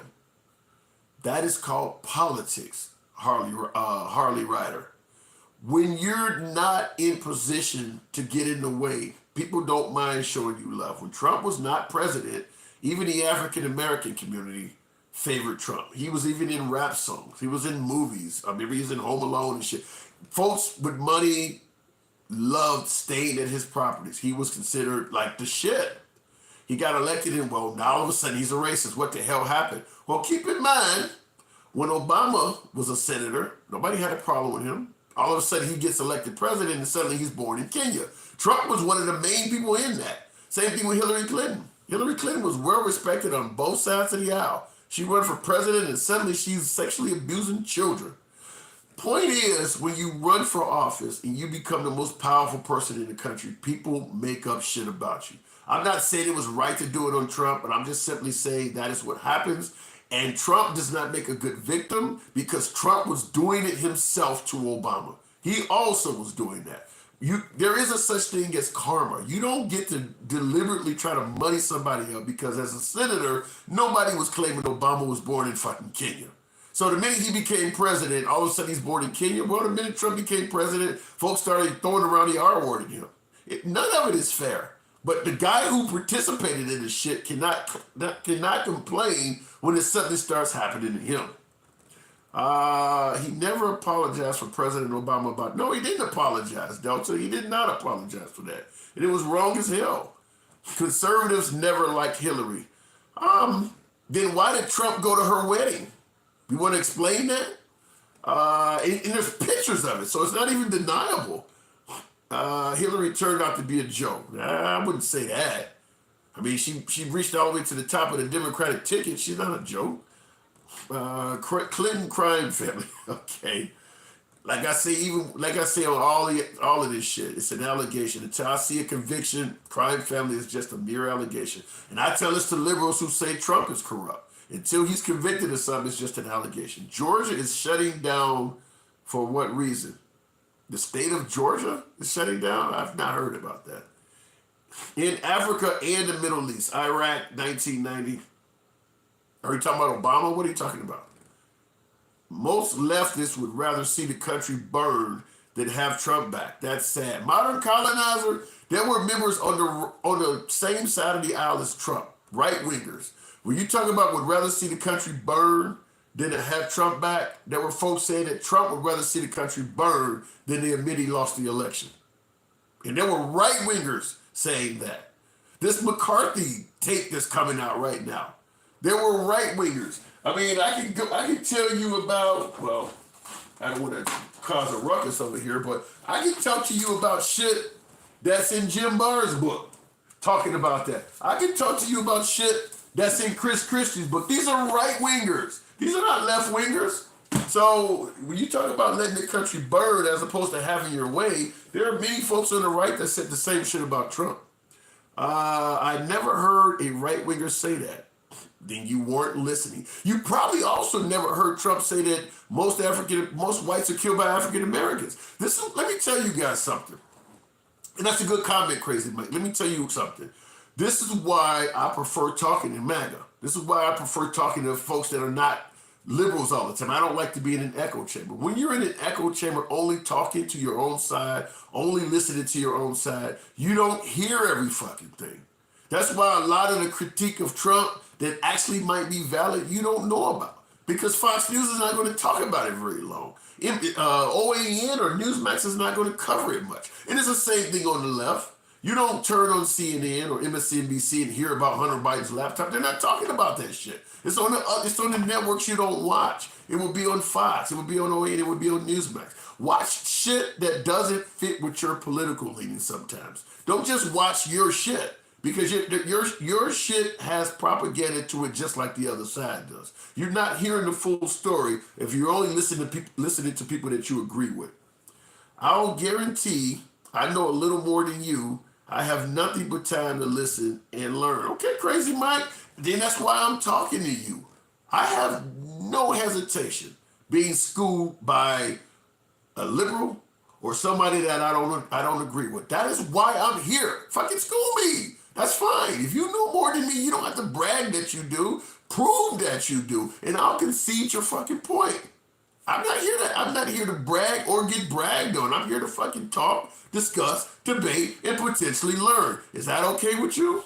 Do some research. I watched them all, Dozman 78. Yeah, Trump used to be a Democrat and claimed the economy was better under Democrats than Republicans. UBI 260. That is true.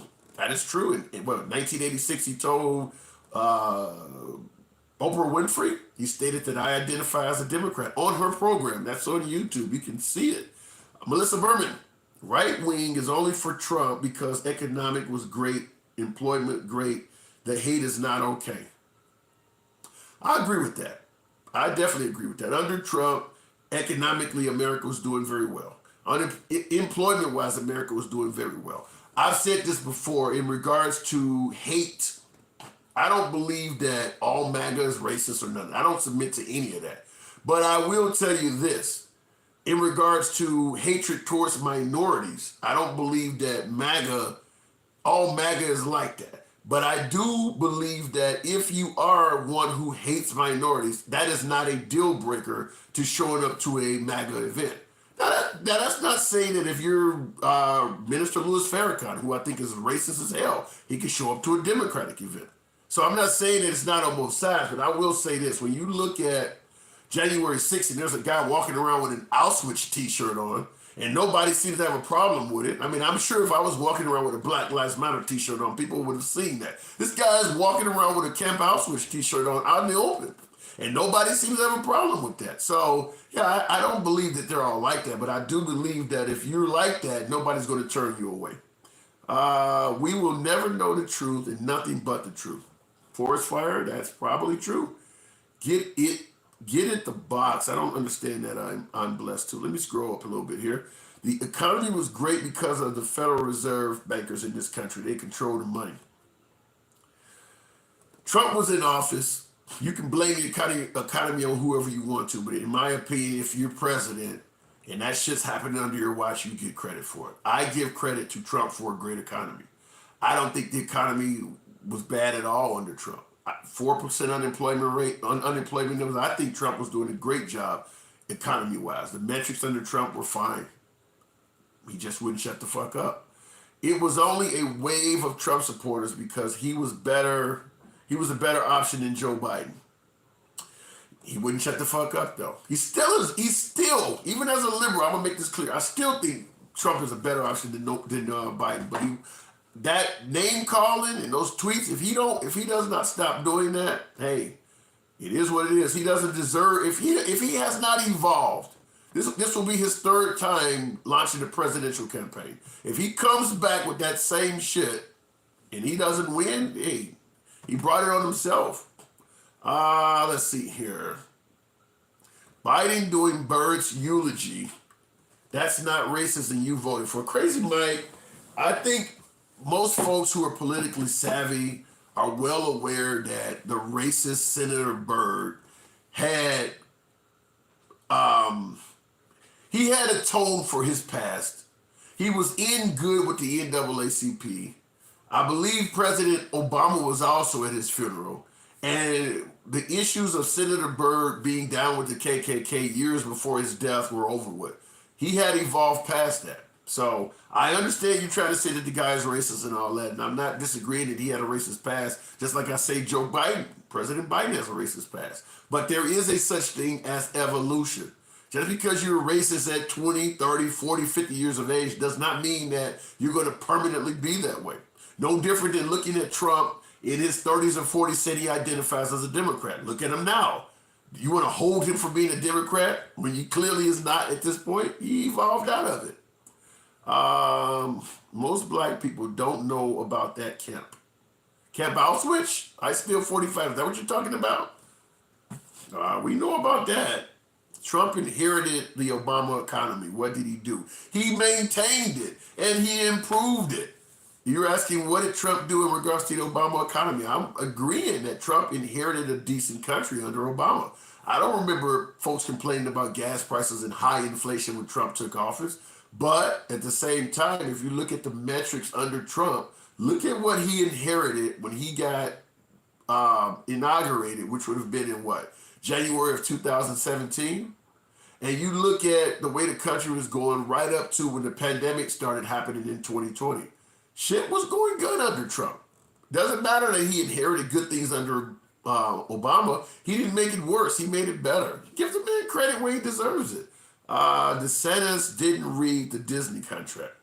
Says if they lose their status, Florida must pay all their debt. Is that true? Is that, ooh, that would be good. Double up, 777. I gotta look that one up. That would be interesting. Ooh. I'm blessed, number one. I was telling the know-it-all to get in the box and talk. Oh, yeah, I'm down with that. You know I take split screen. Somebody want to go live? Somebody want to tell me where the fuck off? Send your invite. We don't run from that. $1 billion says double up. I wonder how Florida's going to react to that. Okay, forgive that. Excuse me.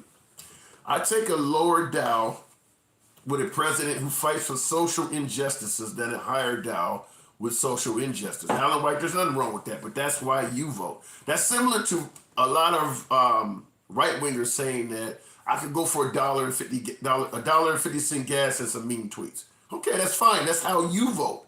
Or you shouldn't vote with your feelings. You should vote based on what he does. That's fine. That's how you vote. But you don't get to control how someone else votes. Everybody votes for their own specific reasons, and we all have the right to do so. Folks need to understand that. Who first labeled Trump a racist? I don't know. That's a good. Somebody asked me who first labeled Trump a racist. Mary, what's up? What's on your mind? Not much. Nice to see you again. Just popping in as promised. So I'm right here. Absolutely. Thank you. Thank you very much. I'm sorry for breaking up a little bit the conversation. I'm not going to take much of your time. You were great. The... You were great last night. It was an honor talking to you last night, talking about Ukrainian politics and things like that. You were. Yep. A lot of folks contacted me today about that conversation. That was really good last night. Yeah, I'm sorry about the end. I probably my voice probably became a little bit too loud. It's because I started getting very heavy headache, and when I get that, I cannot hear my voice. and I probably did. My voice probably did raise up, so I did not mean to disrespect somebody. My head literally turns me deaf. So I wanted to apologize for that. No, you were good. We like I said, we heard you loud and clear. In fact, I listened to the rebroadcast because that whole broadcast is on YouTube. I listened to it, most of it this morning, and yeah, you were fine. You made your point across and everything. So I do appreciate that. That was a really good one. It could be better if the another guy would actually, when you get in the same chat, Russian person or the person who have different belief from the Ukrainian, right? There begins, like, when you start throwing the facts that are easy to prove, they start interrupting you. They start switching and twisting and changing the words. And anyway, it's a mess to talk to them without. Well, let me ask you. From conductor. Okay, well, let me ask you this question since I got you back on here again, because we're actually talking about, is there a possibility we could be heading toward a third world war? Do you believe there's any possibility of that? No. Okay, but you also let me make it. Go ahead. Unless the President Biden will see some, I don't know, he will get some glitch and he will decide to send a full troops into the Ukraine and demand and provide to Ukraine what they have been asking for, which is closed sky. Okay. Now I will say this. Zelensky I will say this to the audience, just to give a disclaimer. You actually do believe that Russians currently are acting in self-defense against the Ukrainians, correct? I do, okay. And I'll tell you why. Because there have been way too many. Even take the events of today. I don't know if you heard or not what happened in Tiraspol. No, what took place? It's Moldova. It's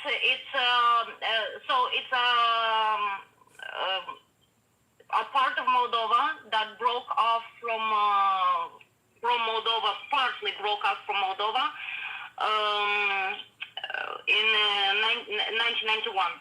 Okay. And since then have been independent. Partly independent. They still be partly part of Moldova, but with their own government. Okay. Now I have not. Today, yes. So today, from it was attack in Tiraspol. The cameras of the streets have recorded a vehicle with two individuals driving from the Ukrainian border to Tiraspol, on the territory of the Tiraspol. Oh, wait. Let me ask you this. Okay, let me ask you this, because someone said, this is Mr. Troublemaker. The name. Okay, he said. Oh, yeah. Hello, Troublemaker. He says as long as the other country. Okay, he's saying something that you might agree with, but I want to ask you a follow-up. He said as long as other countries don't interfere with Russia, Ukraine, no World War III. So I'm going to ask you this. Do you believe there's any possibility that what's going on with Russia and Ukraine might actually spread to neighboring countries? I doubt it, unless another countries will get involved. I highly doubt it. So you're saying that if they leave Russia alone, leave the Ukraine alone, Russia will do what it's doing in the Ukraine, and that'll be it. They'll stop. Yes. And I'll tell you why. You can look up such an organization as UNSO. Well, that organization was involved in the events in Tiraspol. Well, that organization in 1990. okay. What do you think? What do you? I got a person, an angry patriot, is in here saying he's suggesting that NATO wants to have war. What do you think? Do you believe? Do you believe? Yes. Do you believe NATO is the aggressor in that region? All right. I don't mean to disrespect anybody or American citizens, but take a look on the presidency when Obama was a president. Take a look on the escalation of the invasions and NATO not acting in any way of shape on the all of the invasions that had place to be on the presidency of Obama. But now back then, let me for a second, let me finish with that. Back then in Ukraine, it was event going on when prosecutor was going after his son that was a member of that guild Una Unto that had committed crimes against the citizens, and killings have been involved by that group. So there is a lot of things to say about that organization, and I came here with the proposal to you. So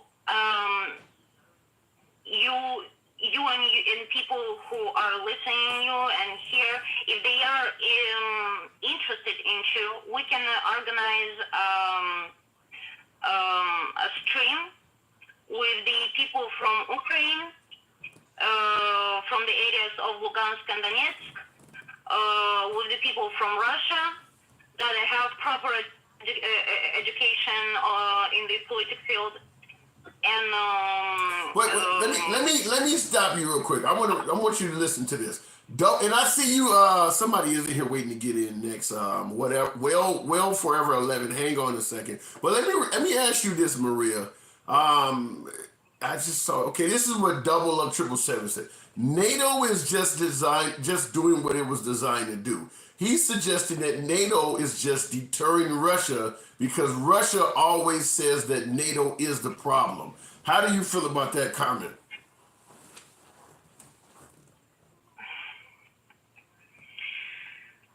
Look. Be honest. Why then Russia was turning away when they asked to join NATO? You saying Russia was asked to join NATO? They wanted to be part of it, yes. Russia? Yes, there was a kind of conversation. There wasn't a paper submitted, but there was a conversation. Wait a minute. The only reason NATO exists is because of Russia. It's like if criminals didn't exist, you wouldn't need cops. I don't understand what would be the purpose of Russia joining NATO. There would be nobody else on the other side at that point. Well, exactly. If you want to control somebody, let's join all together and be like all friends. Why not? Okay. Or you're trying to build military bases all around the country, a big country, right? Without no good reason. Did Russia ever was a threat to the Europe, to the world? Well, what was the point of creating protection of the Europe right after the World War II, where Russia laid 30 million of people. The Soviet Union laid down 30 million of people. Okay, well, and then let's don't forget that Russia united two sizes of two borders of Germany and give it the Germany back and all of the countries that they went through. Well, you know something. Like I told you yesterday in talking to you and the Ukrainian guy, this was very interesting because I was learning quite a bit. I'm typing in on Google, and it does say that there was a chance for Russia to join NATO. I never heard this before, but I'm typing. Look, I never heard this. my dear, I'm saying only stuff that I have wrote myself, and I know for a fact. And a lot of people, I see the chat. A lot of people can call me what they want to. That just shows the level of self-respect. It doesn't hurt my feelings. Okay. But I'm saying that actually, the stuff that I have wrote to and I have heard, and it's not like Russian television or whatever. For half of my life, I have been living not even in my country. I was in Greece. Since my 18 to 24, I was living to 27. I was living in Greece. Where might I ask what country? Because you're from Moldova. What country are you in now? Yeah, United States. Oh, you're in America right now. Okay, I didn't know that. Okay, all right.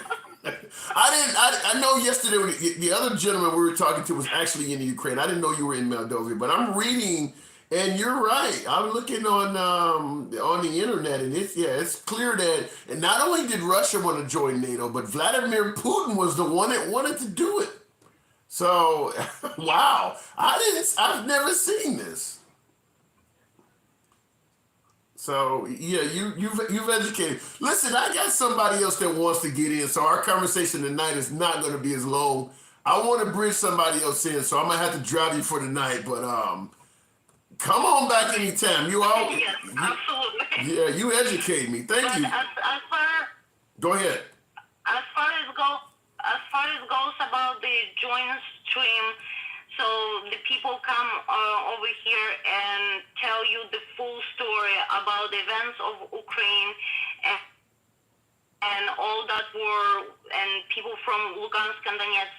Would you like that kind of stream to have and host the people from that areas and with the translator? Listen, I'm willing to hear as much as I can hear. This is fascinating with me. Somebody asked in the comments, do you like Putin? And looks like Kelly Kim. Yeah, she favors Putin. Like I said, and she stated that if Putin came into Moldova, he would be welcomed with, what did you say, potatoes and salt? What was the term you used? I'm sorry? You said if the Russians came into Moldova, they would be welcomed with potatoes and salt, or what did you say? No. It's a tradition welcoming with the bread. Bread and salt. Bread and it's salt. A very, very old tradition. Okay. It's very, very old Slovenian tradition. They would be welcomed, though. In other words, they favor them. A lot of Moldovians do say that, because the president that we've got right now, it's she even by the constitution of Moldova, she is not allowed to be a president because she is Romanian citizen. Let me ask you this question: Do you vote in American elections? Do you lean right or left? Do you get into American politics? I don't have the right to vote yet because I don't have the citizenship. Okay.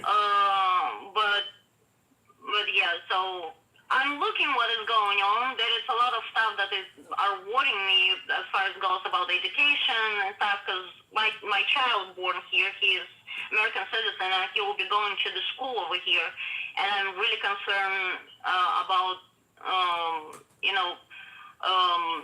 education in America, especially as far as goes very young age kids being told about the sexual preferences and stuff. So I don't know, like there is a lot of things that I still look into, and I just don't want to jump ahead and have that kind of conversation without the enough knowledge on the social media, because I will get crucified in 2 seconds. Okay, fair enough. Yeah. Okay. All right. Well, look, I want to get to another call in there, so I'm gonna go ahead and end it for now. But Absolutely. come on through anytime. You have a good night. You too. All right. Bye. I always like talking to Maria. I learned a lot of shit from her. We got somebody else wanting to get through, so let's go ahead and move it on. But Maria, yeah, you're welcome back anytime. Well, forever. What's on your mind tonight? What's up, dude? You the man. You the man. Appreciate you I holding. was just worried about a little bit what the last caller said. You know, just get crucified for saying what you feel. Man, in America, man, I think you can say whatever you want, right? That's what we're You trying. shouldn't be worried about. Shouldn't be worried about getting crucified. I mean, in other countries, for crying out loud, they chop your head off. You don't like the president, right? Well, unfortunately, in this country, there are things that are protected by free speech, but you will get crucified for doing it. I agree with you. Free speech should reign. That should be the law of the land. But listen, everybody's for free speech until you say some shit they don't want to hear. Then they're not for it. Yeah, that's absolutely true. I mean, I remember. I don't know how old you are, but I'm in my late 40s. assuming you're in your 40s. Do you remember a time when we could just talk about things and figure it out without anybody getting upset? And you just learned a little bit about the other person? I will say yes and no, and what I mean by that is, hell, I grew up on Archie Bunker and Richard Pryor saying all kinds of racist shit, and people were okay with it. However, there has never been a time in American history where you had total free speech. There was always something you could say that was protected by free speech, but folks would try to cancel you for it. So we've never really had a time where you could just speak your mind. There's always been somebody out there that would cancel you for it. And in this, like right now, it's liberals, but it used to be traditionalists and conservatives. Go ahead. Yeah. So Yeah, it's sad because luckily with what I do, I work with all different cultures, man. And when you start talking about just life, just whatever, you start realizing there's really not that much difference between everybody. no, not at all. You know, we're all the same guy.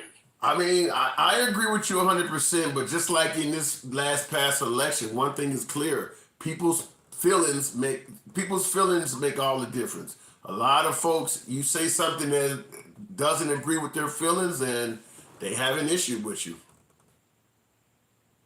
Yeah, like one of my favorite actors. I don't remember exactly how he said it, but he said it that news doesn't care about being right. They care about being first nowadays. True. I think it was Denzel. You know, forgot how. Well, at this point, it's not about delivering you the news. It's about preserving the ratings and earning revenue, advertising revenue for the network. So they're not trying to necessarily bring you the news accurately. They're trying to, what is the phrase? If it bleeds, it leads. So positive stories, for instance, do not bring ratings. Negative stories do. So that's what they go with. And let me respond to a comment I seen came from, looks like Kelly Kemp. It's disgusting. Like, for instance, Kelly Kemp in the comments said, I've been called a racist just because I'm pro-Trump. I don't get feelings hurt. That's fine. I will tell you this. That's, like I say all the time, that's called politics. If you are a right-winger and you talk to left-wingers, liberals, or progressives, eventually somebody's going to call you a racist. That's just a word that the left throws around to demonize. Same thing I said on the other end. If you are a left-winger and you debate with conservatives or Republicans, eventually somebody's going to call you a socialist. They just throw that word around and demonize it. I'm not defending either side. I'm just explaining it. Go ahead, Well Forever. Did I lose you? No, I Okay. think you just kind of summed it up. Yeah. What I was gonna say is, back when I was younger, the term racist, man, meant something. That was a bad person. That was something You know, now because somebody vote like Trump or they're racist or they like Biden, they're a socialist. I mean, geez, Well, keep I mean, in is that what mind, we're devolving to? keep in mind for all of the demonization in regards to using the word racist willy-nilly that predominantly comes from the left, there are a lot of right-wingers using that word against Biden as well. I cannot tell you how many right-wingers I hear calling Biden a racist. And it's generally not minorities. Most of the folks that I hear calling Biden a racist are, even though there are plenty of minorities that think it too, but the vast majority of right-wingers or folks that I hear calling President Biden a racist are not even minorities. Go ahead. Isn't it? You broke up. Try that again. I guess we must have lost When I hear Will. the I don't. word racist thrown out. Oh, You. Hello? can you hear me now? Yeah, I can hear you. Go ahead. Okay, I don't know if there's a delay there or something. I just lost him. Okay, crybaby somebody. So let me switch over to my 5G service. I don't know what the hell's going on. Let's try this here. Somebody else trying to get in now. What does that say? The mediator? A white Republican male is the one. What did that say there? Damn, TikTok scrolled that comment up. A white, I can't even see it. There was somebody was saying something and I wanted to read it. And bluebirds are racist. If Trump choose a black running mate, do you think it would win him or lose him a vote? Robert Miller, depends on the person. Candace Owens is black, and that wouldn't help him out a damn. Now somebody like Ben Carlson, maybe, but it depends on the African American that he would choose. Ben Carlson is a very moderate right winger. Somebody like Candace Owens is very flamboyant. So it depends on the African American. There is a sheriff, Michael Clark or something like that from Milwaukee, Wisconsin. He was around a few years back, and he would say all kinds of he was a black guy, and he would say all kinds of anti-African American shit. Somebody like that would not make a good running mate. So it depends on who the African American running mate with Trump would be. David Clark, was that his name? He was horrible. He was horrible. I mean, if you want to talk about somebody that you would wonder if he actually likes black people or not, this guy was horrible. Don't care. Okay, the mediator, can you hear me? Yeah, I can hear you good. How you doing, man? I'm doing good. What's going on with you? Oh, well, actually, I just wanted to pop on here. I just got my 1,000 followers. I've been watching your channel for a while. I'm kind of I don't know, I was left for a long time. Then the whole Trump thing happened, and I started disagreeing with everything on the left. And I thought to myself, I don't know where I stand now. But I try to learn from the left, and I think you are one of the most well-spoken, brilliant people on here. I really appreciate the things you say. Or just complete attitude about everything. I just wanted to kind of commend you for what you're doing because, like I said, I enjoy listening to people that I don't necessarily agree with, but I think you're very fair about everything. And I just, want on here say hi and tell you thank you for what you're doing, and I appreciate that. Coming from, I suppose, the right. Yeah. Well, I'm honored, man. I'm honored. That's really good shit. That's a nice accolade, man. I appreciate that. Glad to have you here watching. Hey, chime in anytime. I make it clear. Like I said, no snowflake zone. We don't stifle any opinions here. We are a proponent of free speech, just like Elon Musk. We're doing it obviously on a far, far smaller level. But yeah, come on in anytime. Drop your point. State your case. Tell me to fuck off. Whatever. I'm glad to have you here, man. Yeah, absolutely. I've actually had 10. I've been banned 10 times. I haven't said anything. I've followed the guidelines pretty closely. I've revoked them all, and they reinstate my account, which is just bizarre to me. What do you got going on over there? Check out my channel. Maybe I'm saying something. Maybe tips here, but I try to, no hate speech or anything. Maybe because I brought up, the V word. The injection thing. I don't know if I can even say it on here. Let me interrupt and say that got me banned. Because I made, the little 1 to 3 minute videos. I made a video and I talked about what happened with Johnson & Johnson. I don't even want to explain what happened to Johnson & Johnson because I don't want to risk getting banned again. But Johnson & Johnson no longer makes vaccines. So I made a video and I stated that we've only had 3 vaccines from the beginning, and one of them has been banned for a certain reasons. And I said, based on the fact that 1 out of 3 has been taken off, I can't to try the other 2. And the next day I was banned. And I've been vaccinated and boosted, but I make it clear that if somebody's hesitant based on what has happened so far, I can't blame them. And they banned me for that. And I actually appealed it or whatever, and they let me back in. Yeah, that's my problem with the cancel culture. I think they stand on platform in order to like push an, you know, one, it's we're stuck, but then you go and talk about what you spoke about and you get blocked for that, and it's like a second. I thought you were just stopping hate speech. Yeah. Like, well, that was the Trojan horse we rode in on, but there's other elements involved in it, obviously. Yeah, I don't. One thing I guess I'll add, I kind of digress back to something you were talking about earlier, just to put context to your talk. You were talking about Joe Biden and right-wingers saying he's racist, and I totally get your frustration with that. I think. Oh, I'm not frustrated. I'm not frustrated with it at all. I'm just explaining, but go ahead. Well, as far as like pointing out the hypocrisy, I think for me, like if I ever was to say that, it would just be holding Biden to the same standards that was pushed onto the right. Okay. It's kind of like, well, we can't say this, but you can, and how is that not perceived just as racist? You know, it's like flip the playing field around a little bit. Look at it if Trump was to say what he had said, he would have been perceived as racist. I think that's usually the nature of what I hear that as. Would you agree with that or not? I would agree with that 100%. And the response I would say is that when it comes to hypocrisy, both sides do it. I remember when Obama was in office, for instance, he was a narcissist. He wouldn't stay off social media. He was using social media way too much. I remember hearing about how much he played golf and vacation. When Trump got elected, that suddenly didn't matter anymore. They both do hypocritical things. I get your point. You're okay with somebody doing something when it's your side, or I'm okay with it when it's my side, but when your side does it, I'm going to suddenly complain about it. They both do that. Yeah, exactly. No, I agree. And that's why I like you, man, because you kind of hit it. You're honest about things. You speak from the heart. And I genuinely get, a genuine feeling from you when you speak that this isn't something you don't you just have what you think, balance things out, and you try things from both sides. I really believe. Thank you. Appreciate that. Now, I want to respond to some of the comments coming in. Crazy Mike, hey, go ahead.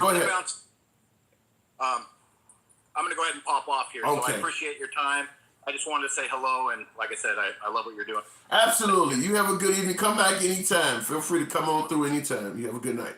Okay, not Real Trucker, Jeff. I'll start out with Crazy Mike. You're talking about Trump not taking the salary and the idea that he gave it to charity or whatever. Let's be clear, folks.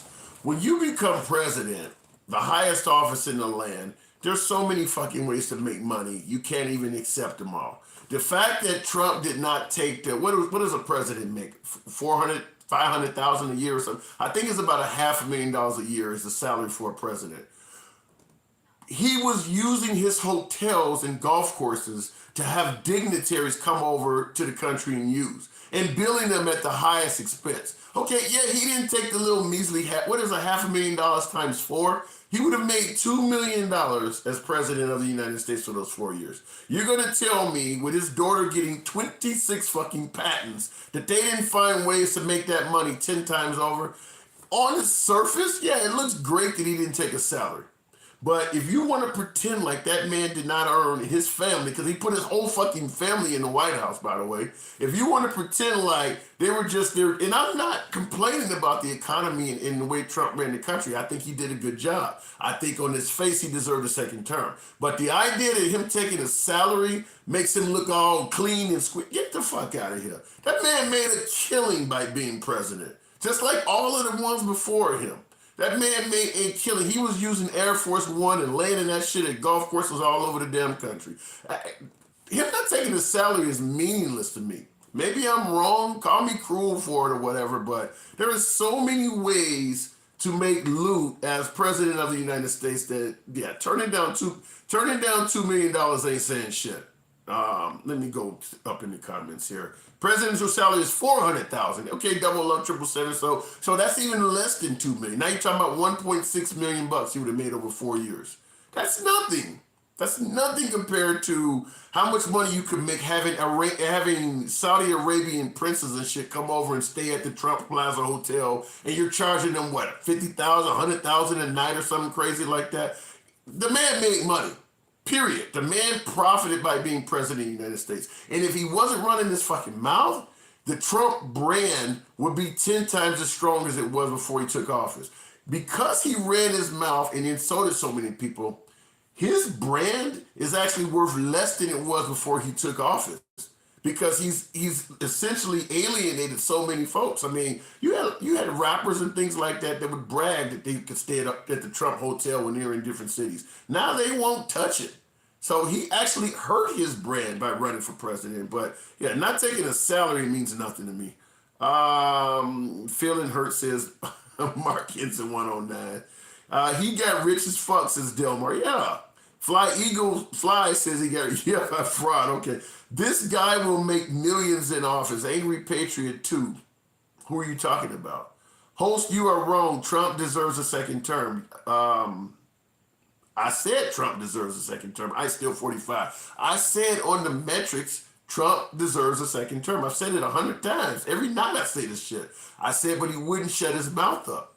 And I understand folks that don't want to vote for somebody who is constantly fucking insulting them. Until he learns that you don't talk to people any kind of way and just expect for them to vote for you, he's probably not going to win again if he keeps doing that. For Trump's sake, and I'm not defending or criticizing Trump, I'm just simply saying for Trump's sake, if he's going to run again in 2024, which is widely expected to do, Biden is doing crappy right now, so Trump has a good chance to run. But if he does not evolve and does not realize that the insults that won in 2016 cost him the election in 2020 is not good to bring into 2024, he may lose again based solely on the insults. Do not bring that shit into the 2024 election. He needs to learn how to evolve. What you did 4 years ago or 8 years ago may not be effective to do in the 2024. If he doesn't learn that, good luck. 777, you say Trump isn't running. I say this all the time. If that guy is raising all of that money he's raising and he does not run, what makes him any different than the corrupt organization known as Black Lives Matter? Collecting money for a cause that you know you're never going to submit to. If you know you're not running for office and you're selling Trump 2024 paraphernalia, you need to be held accountable for that. Now, I understand we do not have, campaign reform laws in place, so he actually can legally do that. But that would be wrong as hell. He can take that money, Crazy Mike. He actually can take that money. Until he officially announces he's running for president, he can take that money. Do your research, look it up. He's going to use it to support someone else of his choosing. Southern Girl 003, you're probably right on that. But when you look at the hundreds of millions of dollars that Trump has been raising essentially since he stepped out of office, I guarantee you he's going to keep some of that money if he doesn't run. He's not going to give 100% of that money back to other Republican candidates. Keep in mind how much money Trump is spending fighting cases right now. The state of New York is still after him. I think the state of Georgia investigated him for a while. He's paying out money in legal fees and shit like that. Not to mention Rudolph Giuliani could use a little bit of money. Sidney Powell, his lawyer, they're all getting fucked with by Dominion voting machines. He's going to keep some of that money for himself if he doesn't run. I mean, he may donate a little money to Ted Cruz, throw some money around DeSantis' way, but I guarantee you if he doesn't run, they're not getting all that money. Let's see. I hope he runs, by the way. That would be really cruel for him to take that money and keep it. Elites are never held accountable. 100% true, Bone Mommy. All right. Oh, you coming through hard. You Democrats and Republicans are... What's going on? What's going on? I know the truth. Talk to me. It. Talk to me. What's on your mind? I can predict the future. Give me your prediction. I'm not crazy, you are. Anyway. Okay, whatever. He's talking about nothing, so he's gone. Let me see here. Boring when guests come on. Billy 56, why don't you come on? We've had some really exciting guests on here, particularly Maria and I cannot think of the Ukrainian last night. 500 folks in here swarming around, so I don't know. Maybe you see it as boring, but that guy was boring. Lord have mercy, says Delmar. Real Trucker Jeff, here we go. Listen, folks. Not Twitter, but TikTok is an open forum, just like most of the other social media platforms are. Unfortunately, idiots are going to occasionally get through. Guys like what you just heard, maybe sitting around sipping on a little bit of Jack Daniels and sad that he lost his woman or some odd shit like that. That kind of shit. I give everybody a chance to speak. But if you come through crazy like that, I'll try to chop you as quick as I can. Oh my God. Well, the rich pays the poor, says Mark Henson 109. Yeah, but I would rephrase that. I would say the rich throws the poor a bone because the rich exploits the poor oftentimes to remain rich.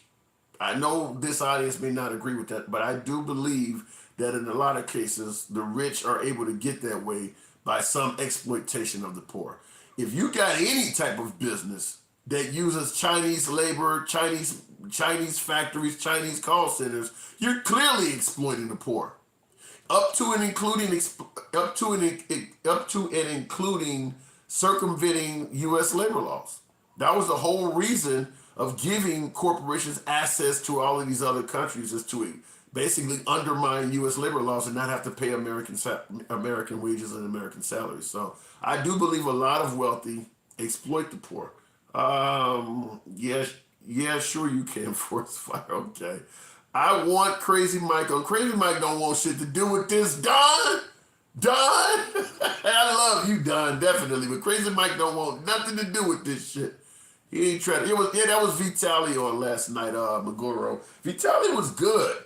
I really enjoyed Vitaly. Him and Maria chopping it up like that. I think they had about an hour on here. I listened to that program again this morning on YouTube. That was a really good program with them too. I see that, Don. Ding ding. No Maria. What's wrong with Maria?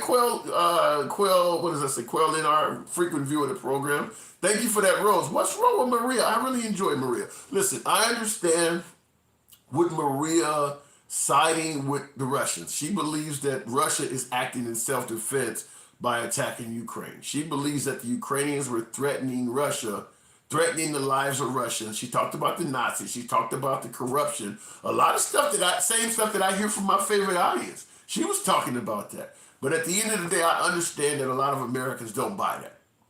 But I make it clear, I am a strong proponent of free speech. Whether you agree with somebody or not does not take away their right to say what they want to say. I let the woman speak. And then Vital came on, and he's from Ukraine, and he had a different opinion, and I let him chop it up. It was a really good conversation. We're not scared of Trump running, says Jubilant 3237. Don't be scared of Trump running. Be scared of Biden failing. The only way Trump's going to potentially win is if Biden keeps doing what he's doing now. And it doesn't have to be Trump. It could be Ron DeSantis. It could be Governor Kemp. It could be Ted Cruz. If Biden keeps on the path he's on, you should be scared of any Republican running because he's not justifying a second term. Trump and Al Sharpton. Billy 5-6. Ooh, that'll never happen.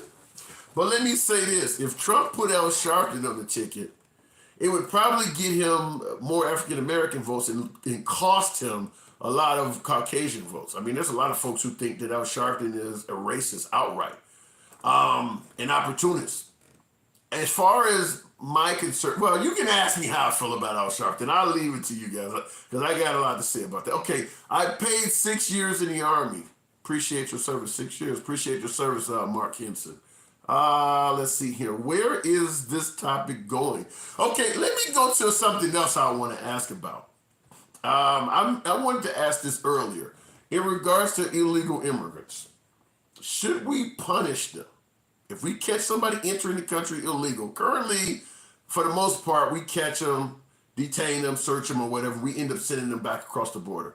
Do you believe we should actually punish them criminally if we catch an illegal immigrant coming into this country? If so, I'm gonna ask you this. If so, what should we do? How should we punish them? Let me scroll forward since we're kind of flipping here. What about the border? Mark Henson, I believe we should secure our border, but I'm asking you, if you find somebody, you catch somebody red-handed entering the country illegally, do you believe we should punish them criminally?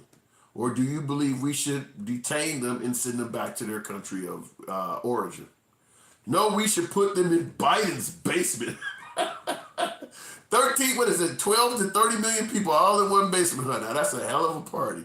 Al Sharpton seems to only appear when there's media coverage, like many others. East Tennessee Patriot. Yeah, I believe that. I'll buy that.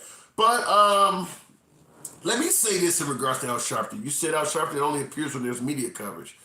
Al Sharpton is a celebrity. Al Sharpton is controversial. You can call Al Sharpton, let's say you're friends with Al Sharpton, or somebody who's friends with Al Sharpton calls him up on his personal cell phone. My boy just got killed and I need you to come eulogize the funeral. If Al Sharpton shows up, the media knows about it, they're going to show up. So when you say he only appears when there's media coverage, that might be because the media is following that guy around. I mean, he's not a ratings bonanza like Trump, but he is worth reporting on. So if he shows up at an event, chances are the media is going to show up there too. We are all immigrants in this country. Master Gringo, that is true. But I'm talking about in regards to defying the immigration laws of this country.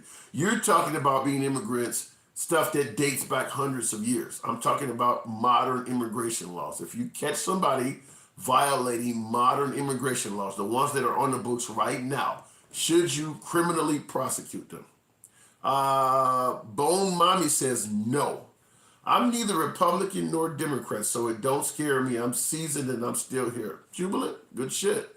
Punish in what way? 00777, that's what I'm talking about. Trump suggested that he wanted a mandatory minimum of 5 years incarceration for any illegal immigrant caught entering this country. I asked this earlier, yay or nay? How would you vote if you had the power to vote on that law? 5 years minimum incarceration, a mandatory minimum of 5 years incarceration to anyone caught entering this country illegally. How would you vote on that? Yay or nay? I'm curious. Let me see what you guys are saying on that. Yay or nay? 5 years. 5 years. Mandatory minimum. Kenny says no.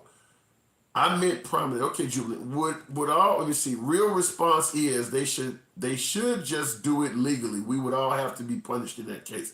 Forest fire, the problem is if you do it legally, a lot of people would never be to come here. To come in, and I say this because I migrated to Australia and I had to find out how I could get there.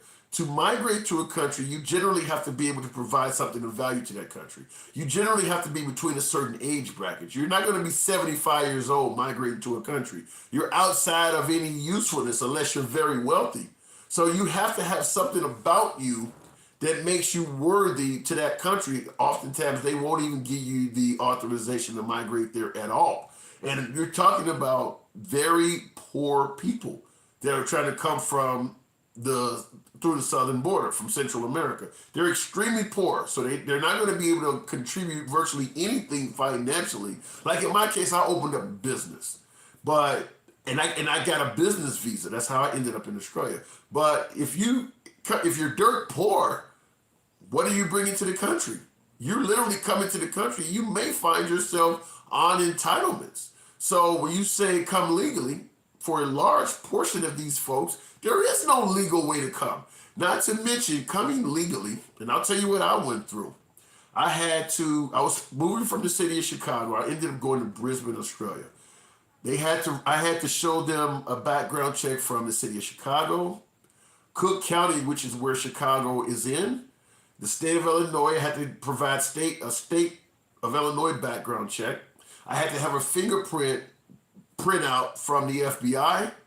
And then they actually ran my ass through Interpol. So they ran a global background check on me. I had to personally pay for all of that. In addition to that, once I got over there, I had to have blood tests drawn, x-rays taken. They wanted to make sure I was a fucking healthy individual. I had to pay for all of that. It was a few thousand. It was a few thousand. I don't remember how much, but I think I gave him an initial payment of $2,500 or something like that. And it takes a long time too. It's not overnight. If you're running from the cartel or seeking this, you don't have all of that. You don't have all the time. You don't have the money, et cetera, et cetera. And a lot of these folks are coming from areas where they can't even produce the criminal background checks and things like that that are necessary. They may not even they may not even have access to a birth certificate. So when you say come legally, for a lot of these folks, there is no way to fit the criteria necessary to come to America legally. And they don't have the money to do so either. Majority are coming here for a better life. So I say no. That is true. They are a majority coming for a better life. What would happen to us if we tried to sneak into a country like Korea?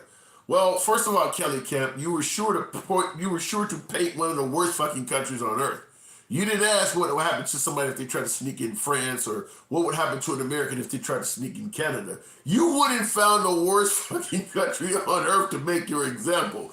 If you tried to sneak into Korea, yeah, you would be in some serious trouble. But I dare say if you tried to sneak into Canada, that wouldn't happen. Because that also, oddly enough, happened to me. I didn't try to sneak into Canada, but I was coming to pick up somebody from the Canadian border over in the northern end of the western end of the country, over there above Seattle, north of Seattle. And they have looks almost like the Washington Monument. There's this pole they have there. It's a line on the ground that separates the two countries. And there's a pole that says Canada on one side and says the United States on the other side. And I was waiting to pick up somebody coming across the Canadian border. I didn't have my passport on me, so I was going to pick them up. And I made a mistake and stepped foot in Canada. Just a foot. Just touched that pole in a foot. And the Canadian immigration came and got my black ass. They were like, don't move. They literally came across to the American border, grabbed me and took me. They ran my credentials and they let me go. So that's what happened by mistakenly entering Canada. Nothing. But North Korea, if you want to go to Korea, yeah, you picked the worst country on earth to talk about. Most people that do it legal don't know the process. And Antonio, something like this, 6'1". I agree with that. Not only do they not know the process, the ones that do know the process know it's impossible and they don't give a shit.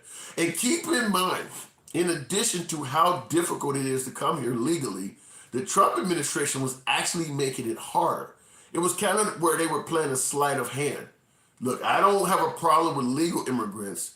I'm only going after illegal immigrants. Just come here legally and I won't have a problem with it. Knowing that they were secretly making it harder to come here legally. So it was kind of like talking out the side of your neck. You playing a sleight of hand. You're telling them to do it this way when you know you're making hurdles for doing it that way. People have empathy. Depends on those people, Night Skin. Depends on those people, etc. There's no X. The English teacher coming out. I don't get that with Real Trucker. 1.3 billion estimated by Forbes, but he has made a killing the past year, so it's probably half of that. I'm talking about Trump. We should not have to pay for them. Market said 109. I agree with that, but if you're trying to help someone seek asylum, there's no way they can pay themselves. They just don't have it. So it's going to be something you either are going to do on compassionate grounds, or you're going to just have to say fuck them. Those are your two choices. They don't have the money to do it in a manner where you don't have to pay for them. There's no other way to do that. But Free for All 1982 says Biden. Flash Express, what's up? Man, you can't use you mistakenly stepping over the border as an example of what would happen.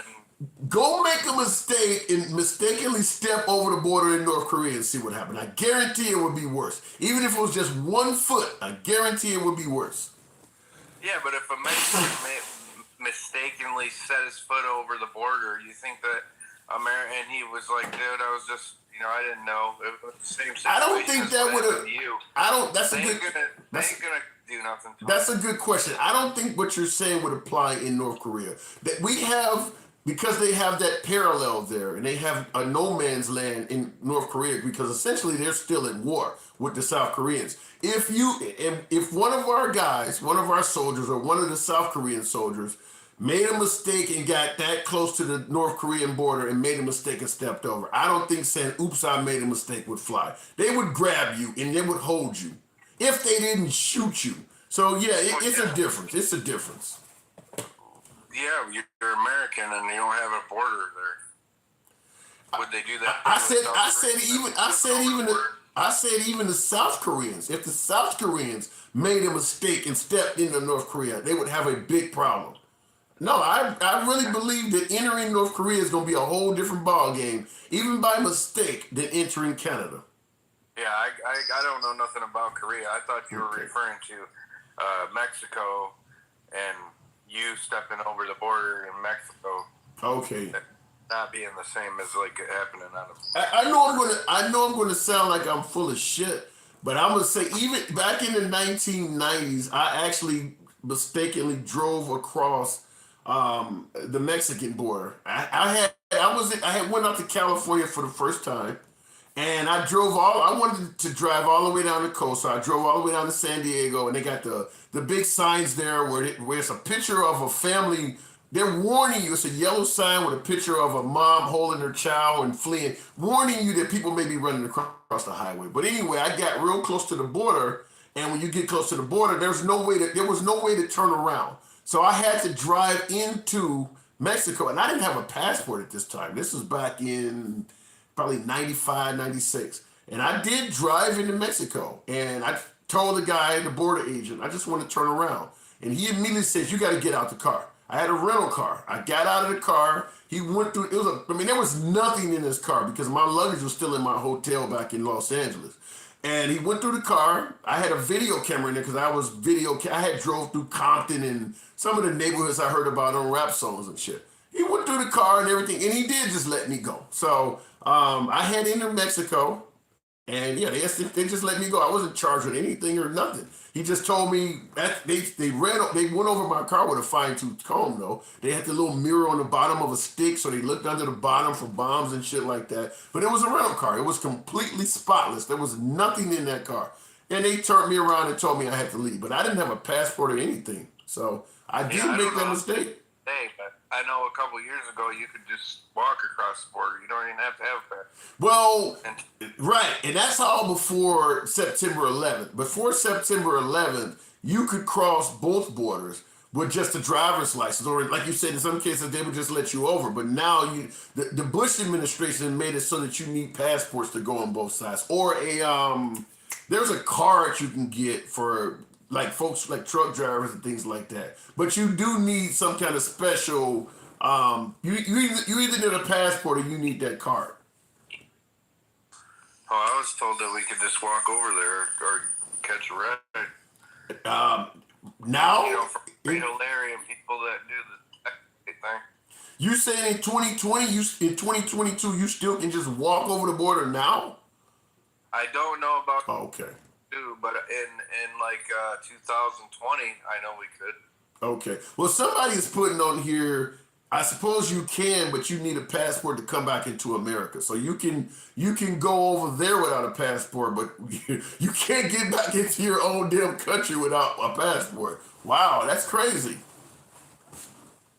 See now, yeah, walking across. That's what I'm talking about. Walking across. You can walk into Mexico and walk back, and you don't need a passport. Okay. Now, there's somebody in here, GSD Forever, saying a veteran spent 2 years in Mexico for accidentally driving across the border. If I'm correct, and I know the case you're talking about, he had a gun on him. If that's the guy I'm thinking you're talking about. And they have big signs that tell you, when you get near Mexico, it tells you because obviously we got the Second Amendment, and folks just willy-nilly have guns in their car. There's big signs when you get near the Mexican border telling you, don't fucking bring a firearm in this country. It has on there the amount of time you can get in everything. I have seen those signs, so don't take your gun into Mexico. All right, Chicago, I'm home, brother. All right, anytime, man, come on through. You have a good night. Give me too. All right. I partied in, what did I say? I partied in Hare. TikTok scrolled that damn comment up.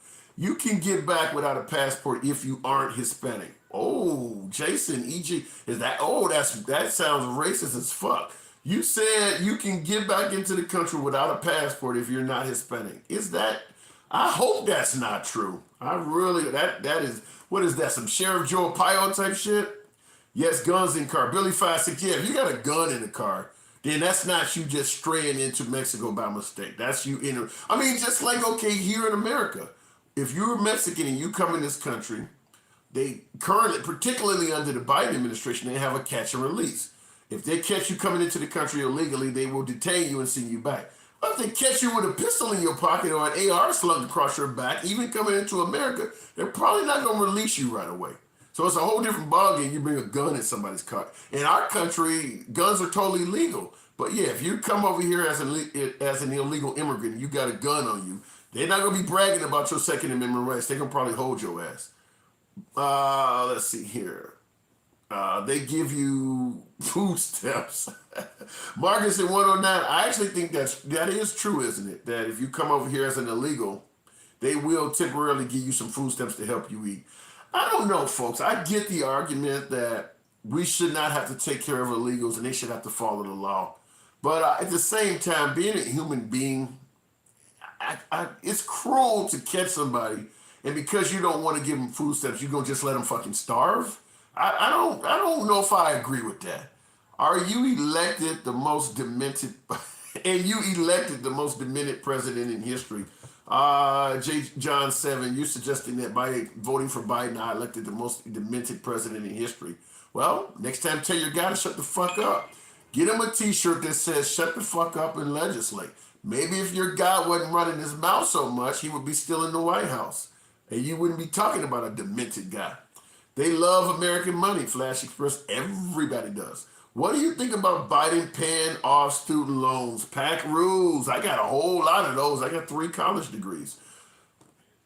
Like I said, folks, I lean left.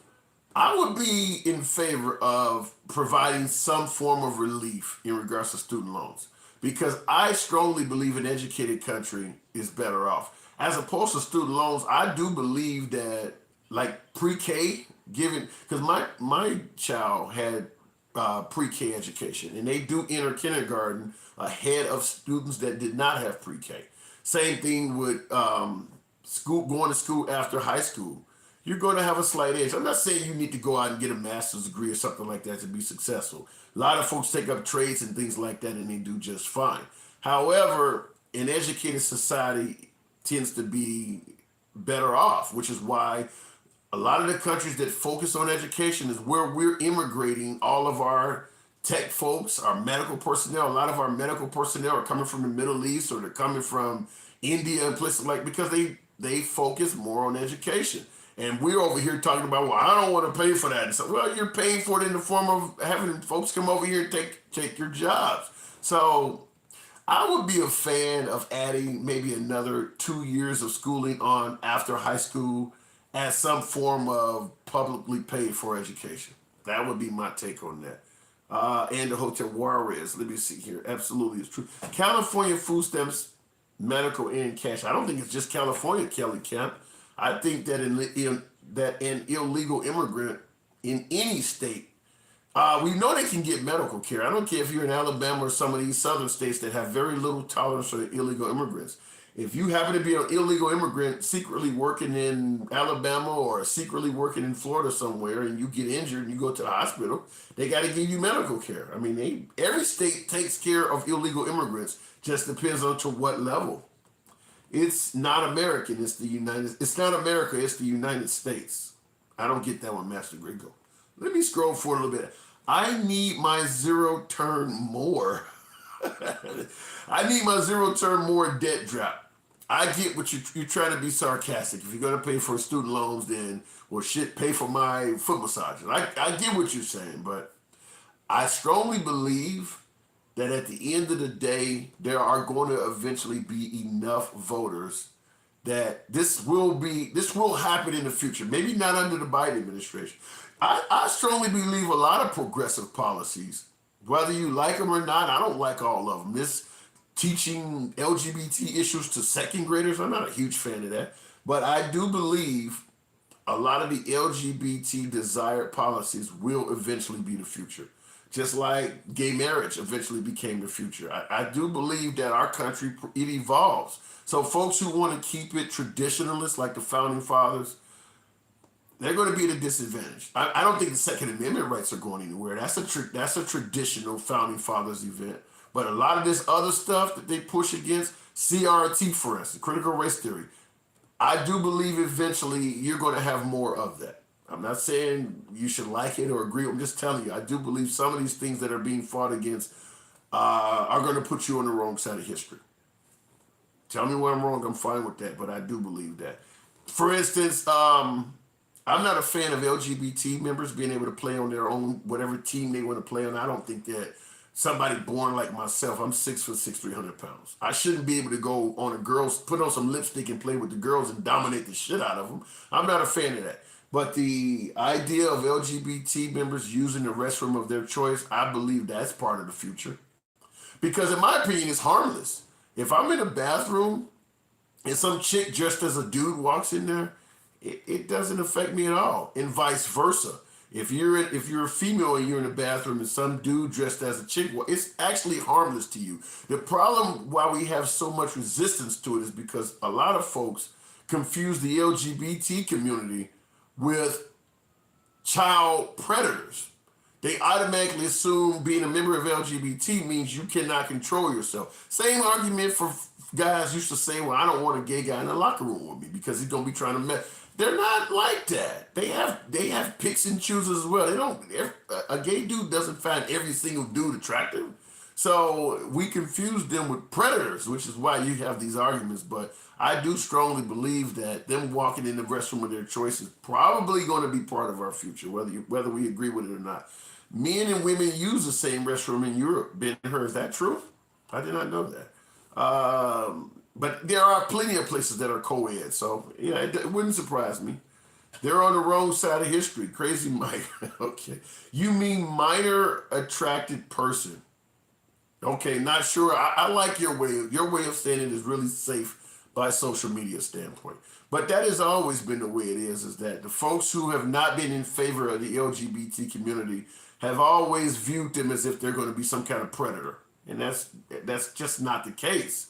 You know, like I said, if a guy is in a locker room with you and he happens to be a same-sex guy, that doesn't mean you might still be. I mean, seriously, whatever you are, if you're heterosexual, you don't find every woman or every guy attractive. There are plenty of ugly broads to you or ugly women. So I don't know why we treat them as if they're going to like every single guy or every single girl walking the earth. Go to a sporting event and see who come in male restrooms. I don't have time to do that. When I go to the restroom, if I got a urine and I stand at a stall, I'm not looking around at everybody else. I mean, not to mention my body's up against a stall, so all he's looking at is the back of my jeans any damn way. If I got to take a dump, I'm going in the room and closing the door. I'm inside of a stall where you can't see anything but my drawers around my ankles. There's nothing to look at. There's nothing to see. So even if you are a perv, there's nothing to see. So that's where I say that it's harmless. That's why everyone is so polite when they meet you live. 663. Pack rules. I'm a gentle giant. Yes, I'm a gentle giant. 6'6", 300 pounds. That is I. If you are afraid of CRT, you should be, because it shows you how ugly our past really is. And that came from John Loves Us too. You know, history is history.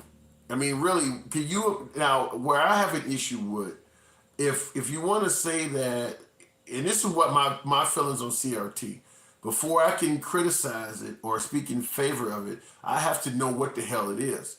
If CRT is law school level courses, it has no place being taught to children. I wouldn't hold them accountable for something that they're teaching in law school. However, if CRT is simply teaching history accurately, I would be a strong fan of it. So I need to know which side of the aisle it's on, because the notion that you should not teach history accurately because it will hurt some feelings.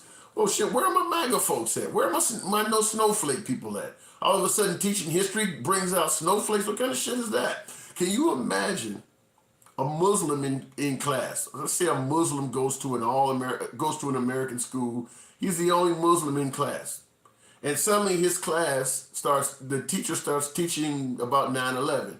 shows the buildings collapsing and things like that. The next day, the Muslim child's mom comes to the school protesting against teaching about 9/11 because it makes her child feel guilty. We would laugh that parent out of the fucking school if we didn't threaten to kill her. But we want to say the same thing about teaching the history in this country because certain people are going to be offended. No, you teach history accurately. If it happened, it happened. Doesn't matter who gets offended by it. You didn't have nothing to do with it, but you teach history accurately. You want a German child to be in a class that they can't teach about the Holocaust because a German child, it makes them uncomfortable? No, it got nothing to do with this kid. You teach history accurately. Doesn't matter who's offended by it. America was not concerned about my feelings when they kept black history out of schools. Were you around back then? That's a long time ago, but yeah, you're right. Obviously, a lot of things that involved African Americans, you're right, they didn't have any problem keeping that out of school. So yeah, I'm a fan of teaching history accurately. If the lesson, like I said, if it's a law school course, yeah, it doesn't belong in elementary school. But don't come up with excuses for why teaching history accurately is not in the person's best interest. That makes no sense to me. We watched riots in high school history, Kelly Kemp. Yeah, I remember that as far as the Martin Luther King riots and things like that. But here's one that I still have a problem with. Why were we not taught the official day of when slavery ended? Just now, in 2022, Biden has made that day a holiday. Or last year rather, what took so damn long? I mean, you're talking well over 100 years later. Why? I mean, even to this day, most Americans do not know the official day that slavery ended. African Americans represent like 13 to 15% of the population. We know Cinco de Mayo for the Mexican. We don't know what day that African Americans gained their independence. Why is it? Why wasn't that taught in schools? That's a legitimate question to ask. Shows what our government did crazy. Yeah. Why do you think the media is not telling the public Dr. Fauci is gone? They are telling you that. I saw it on CNN today that well, he's not gone, so to speak, but he's kind of taking a backseat role. That's been on the news, though. That has been on the media, BSH 462. Teach it accurately. Yes, Real Trucker Jeff, that's all I ask. Don't make up shit, but don't hide stuff either. To me, teaching that the Civil War had nothing to do with slavery, that's hiding shit. Or, saying that painting the Confederates in nothing but a positive light. It's all about pride and heritage, nothing but love. It's about fighting against improper taxation and just making them look like the good guy. No, that's not teaching history accurately. Unpopular opinions. Slavery was around long before 1619 and is still going on today. Cole Troutman, why is that an unpopular opinion? That's not unpopular, that's true. Slavery was around long before what happened in America. The reason why it sometimes comes across as unpopular is not because it's an unpopular opinion, it's because some folks use it as a distraction. If we're talking about the American slave trade and somebody starts suddenly talking about slavery in Egypt that has nothing to do with the subject and saying, well, no, we need to talk about this too, it's being done to dilute the subject. There is a such thing as U.S. history and world history. If you're discussing the American slave trade, you don't need to discuss Yemenis being taken into slavery. And a lot of folks do try to throw that into the mix to dilute it. If you had to talk about all the slavery that took place in history, the coverage of the American slave trade would probably be 1 or 2 sentences long because it happened for so much longer before and after what we did. And a lot of folks want to do it that way. So they, instead of talking about the American slave trade, they want to throw in all this other stuff to dilute it. When we talk about September 11th, every year when we commemorate September 11th, do you want to hear about terrorist acts that happened in Jordan or Kuwait? No, you want to commemorate what took place at Ground Zero. You don't want somebody throwing in the history of terrorism. It has nothing to do with this event. Would you want a Muslim to come up there and start saying, well, it happened in my country, it happened in Yemen, it happened in Yemen back in 1980. No, we're here to commemorate what took place in Manhattan in 2001. We're not here to talk about what happened in your boy in Yemen. That's the difference. It's done sometimes to try to dilute things. Misrepresenting CRT is another nonsense culture war wedge issue from the right. Could be. Like I said, I need to have it defined. I don't even know exactly what CRT is. Depending on who you ask, the story changes. Thomas sold the history. Ken Reynolds, I don't know what that means. What about Muslim kids in school? Mark Ensign 109. What about them? What about them? I'm just simply, and I said this a minute ago. If you have a Muslim child in school and his mom shows up and says, "I don't want my kid being taught about September 11th because it makes my kid feel uncomfortable," we would laugh that mother out of school. We would. Are you fucking kidding me? There's no way we're gonna not discuss actual history in the United States because it makes your kid feel bad. And I strongly say it should be like that all the way around. No, nobody should hide what took place in history because somebody's child can't handle it. Why are liberal cities the worst? GWAP 71. Because that's all you're looking for. You can see the crime in Chicago. You can see the homelessness in Los Angeles, or the homelessness in Seattle, or the ridiculous stuff happening in Portland.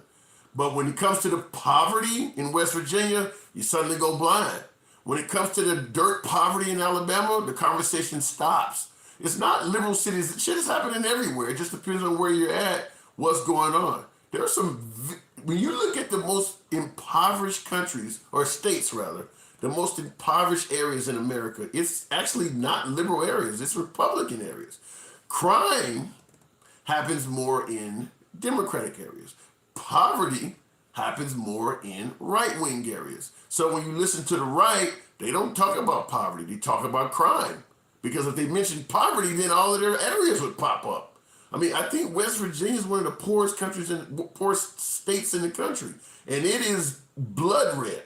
It is completely red. And that state is dirt fucking poor. Like I said, Alabama, if you go all of those Bible Belt states, most of those states are extremely poor. You don't hear the right wing making any kind of excuse up for that at all. So it's both sides.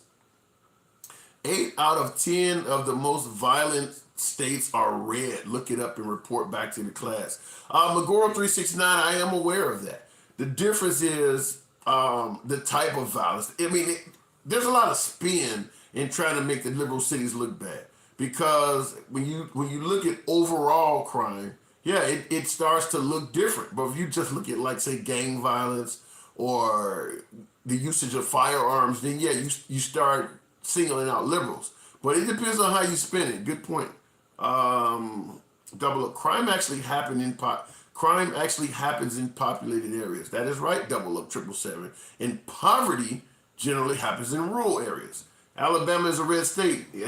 Exactly, Cocoa Pop. That's what I said. How is it going, big guy? It's going pretty good. Who said that? I don't see it. Just TikTok just scrolled the comment up. I did not see that. I'm gonna have to wrap it up in a little bit. What was that? Swiftness. I saw you. Let's see here. Beetlejuice, Lightfoot has it all under control. What the fuck is that? Okay, Swiftness, what's up? What's going on, man? How are you? Not much. You the man. What's going on with you tonight? I got a question for you. The handsome liberal. That is I. Liberal up here is extremely Democrat. I know you're in the States, so what does liberal mean for you guys down there? Does that mean Republican, conservative, Democrat?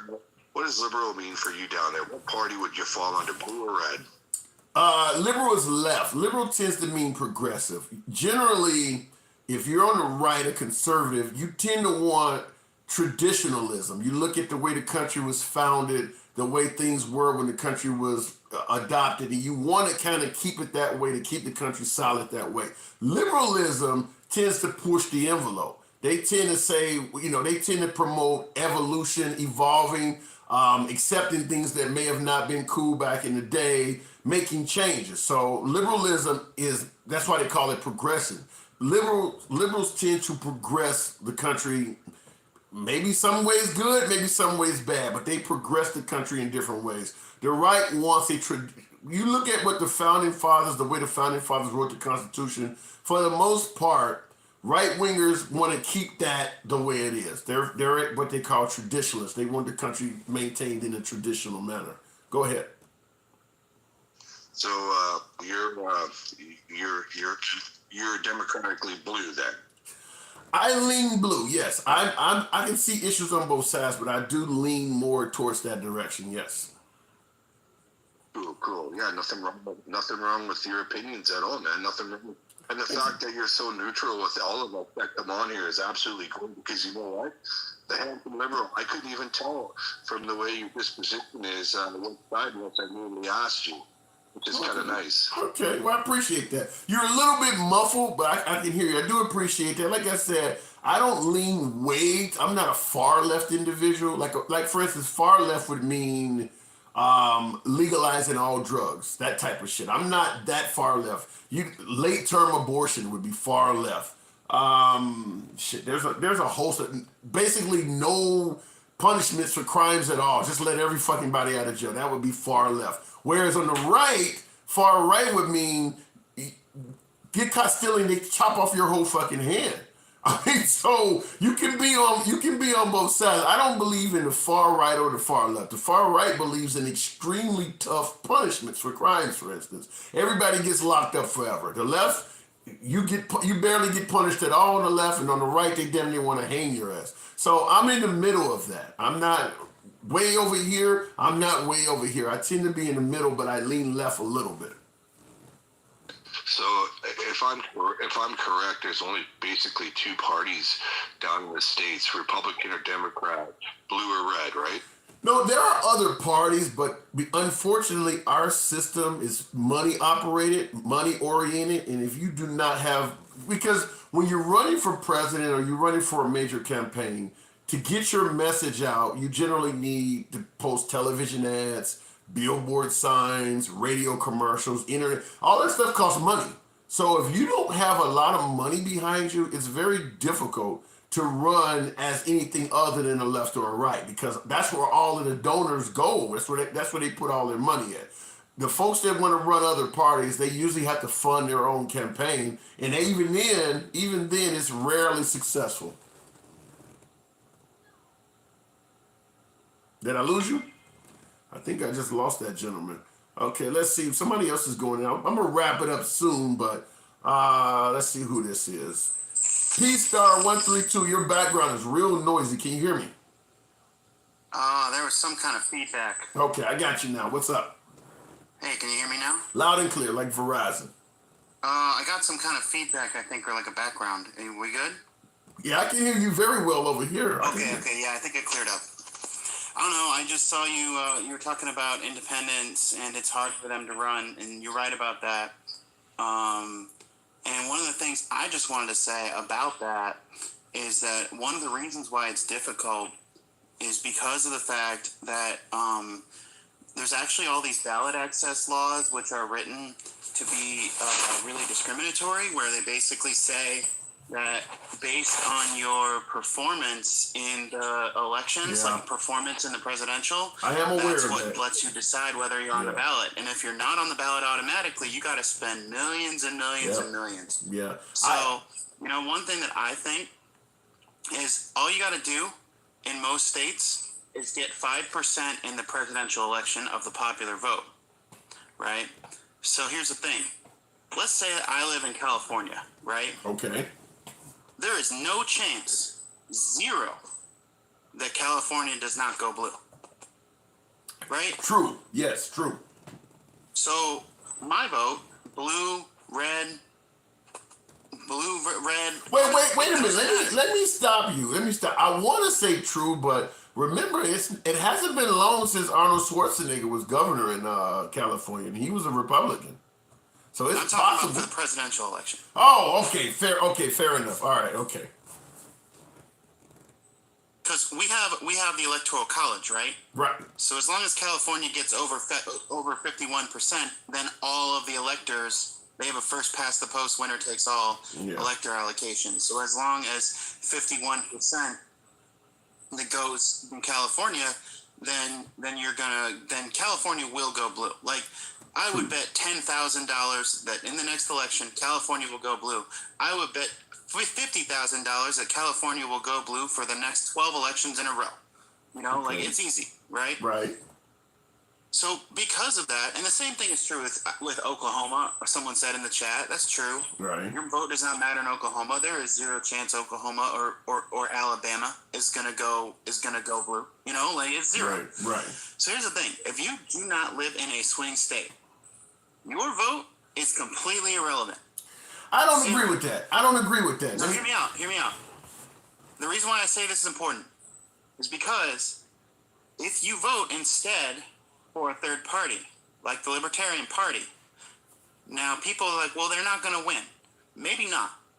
But every one of your votes, if you do not live in a swing state, is a free vote towards that 5% because the percentage is not calculated using the electoral system. The percentage is calculated using the raw popular vote. I don't agree with that. I don't agree. Let me tell you why I don't agree. I mean, with it's it. math. It's not something you can agree or disagree with. It's math. Okay. Well, I don't. My math doesn't come that way. Let me tell you why. During 2020, Georgia was not a swing state, and it went blue. Georgia, the state of Georgia, Trump lost it in the Electoral College, and their senators went blue. That was not a swing state. So it can happen. It has happened. So what you're saying is more likelier than true in most cases than not. But I think the state of Georgia in this last election, Virginia also for a short time went blue. And it was normally a red state, but Georgia was nowhere near a swing state. And that state went completely blue. So even though what you're saying but Georgia happened, was a swing state according to the polls leading up to the election. I'm saying, yeah, you're right, it can change over time, but I'm saying use the polls, you know? well, the polls said Hillary Clinton should have won in 2016. What I'm saying is, But go ahead. they were right about each state. Like there was, I promise you, there was absolutely no polls which predicted California going red in 2020. There were no polls which predicted, Alabama going blue in 2020. That just does not, you can reliably determine the likelihood of being in a safe state. Well, put it this way, like what you just said, you bet money that in the next several elections, California would not go red. I could have came and got you 10 years ago, and you would have said the same thing about Georgia. You would have never thought that would have happened. So that's fair. I'll give you that. Right, and that's what I'm saying that's why I said I kind of disagree to some degree. I'll tell you this: Texas is known to be as red as blood. I really believe if Governor Abbott trying his best to get that illegal immigration shit under control, if they don't get that under control in that state is starting to turn purple. So I can see California. Yeah, I Texas. agree with you about that. I'm not saying. All right, let me revise. Okay, let me revise. You're right. Let me revise my point. And before you say that, let me just respond to David Dawson saying the election was stolen. Please stop. Go ahead. The election wasn't stolen. Go ahead, P-Star. Yeah. So you're right that what are normally considered to be solid states versus swing states can change over time. Right. Even in 5 or 6 cycles. You're right about that. Ohio used to be a swing state, and now it's pretty red. Yeah. And Florida used to be a swing state, and now it's kind of still a swing state, but it's a little more red. And you're right, Texas used to be a red state, but now it's kind of purple. And you're right that Georgia used to be a red state, and now it's a swing state. Arizona Arizona wasn't a swing state for a while either. I mean, the McCain's and all of that, and they just went blue. You're right that over a decade, whether or not a given state is a swing state can change over time. Yeah. But what I'm basically saying is that if you look at the poll in your state in November 2024, or October 2024, right? You look at the polls in October 2024. Whatever state you're in, if those polls in your state show that there is a 15-point lead, then you know your state is. Well, yeah, that's a big. That's a big fucking lead. Right? Yeah, that's a big fucking lead. I can see that. Yeah. That's what I'm saying. It's like a lot of the state, like in any state, you can see if you've got a 15-point lead or whatever in your state, even if overall the election is still close. Okay, I agree with that. Okay, so what I'm basically saying is this. If you are any voter and you look at your state and you see a 10-point lead in your state, you know your vote is not going to matter.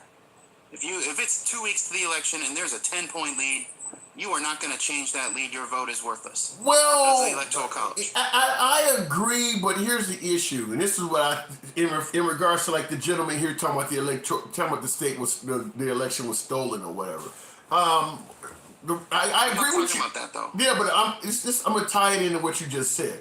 I agree that when the percentage points are that far apart, your vote does not matter on a national scale. But what I often say to people who say the election was stolen is that when Trump lost, there was a lot of down ballot votes. When you cast a presidential vote, you don't just vote for the president. You might be voting for a senator, you might be voting for Congress, you're gonna be voting for legislation, judges, and all kinds of shit. And I tell folks when they say the election was stolen, what about all them Republicans that actually, because the Republicans outperformed the polls during the 2020 election. It was just Trump that lost. They held on to, they did better in the Senate and in Congress than they were expected to do. And you notice none of those down ballot Republicans are claiming that I won by fraud. But I'm going to say, in regards to your comment, that your vote doesn't matter. All of those down ballot votes are in there. So even though you're... Yeah, that's true. Yeah, so even though your candidate I wasn't saying don't vote. Okay, I was not saying don't vote. Perfect. To be really clear, Okay. I was not saying don't vote. Here's what I was saying. I was saying down ballot, you vote however you want.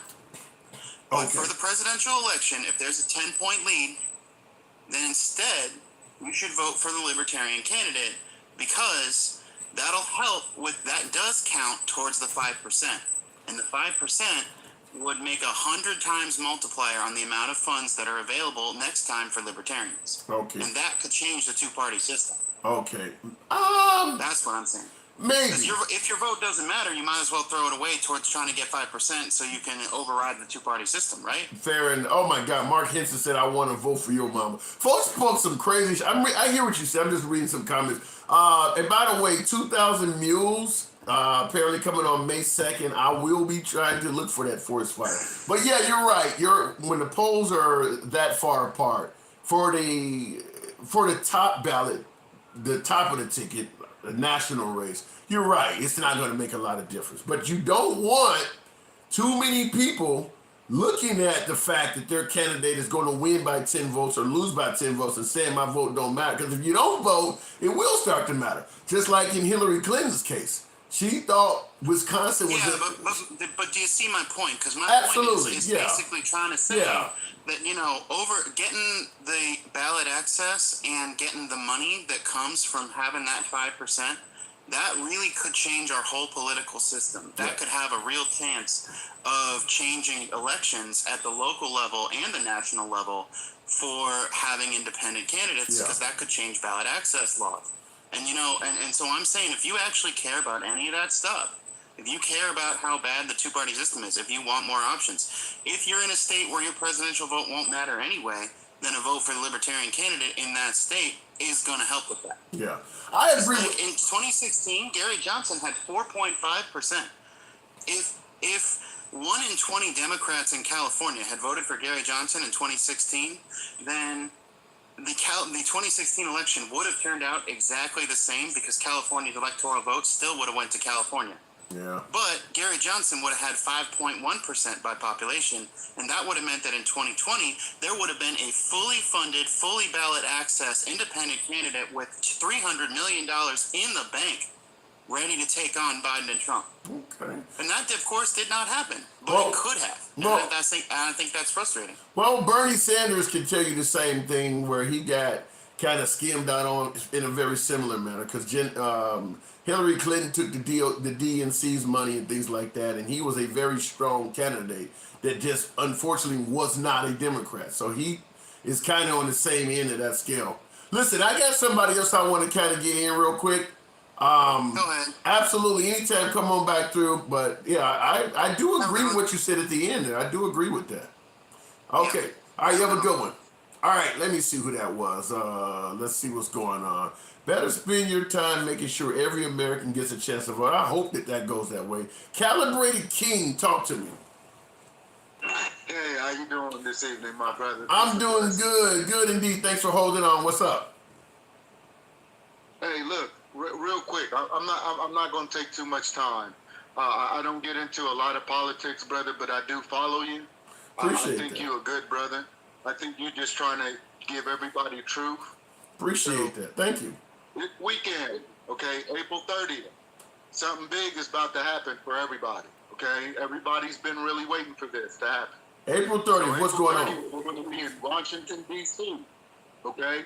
2 o'clock on every media website, on Facebook, on every platform.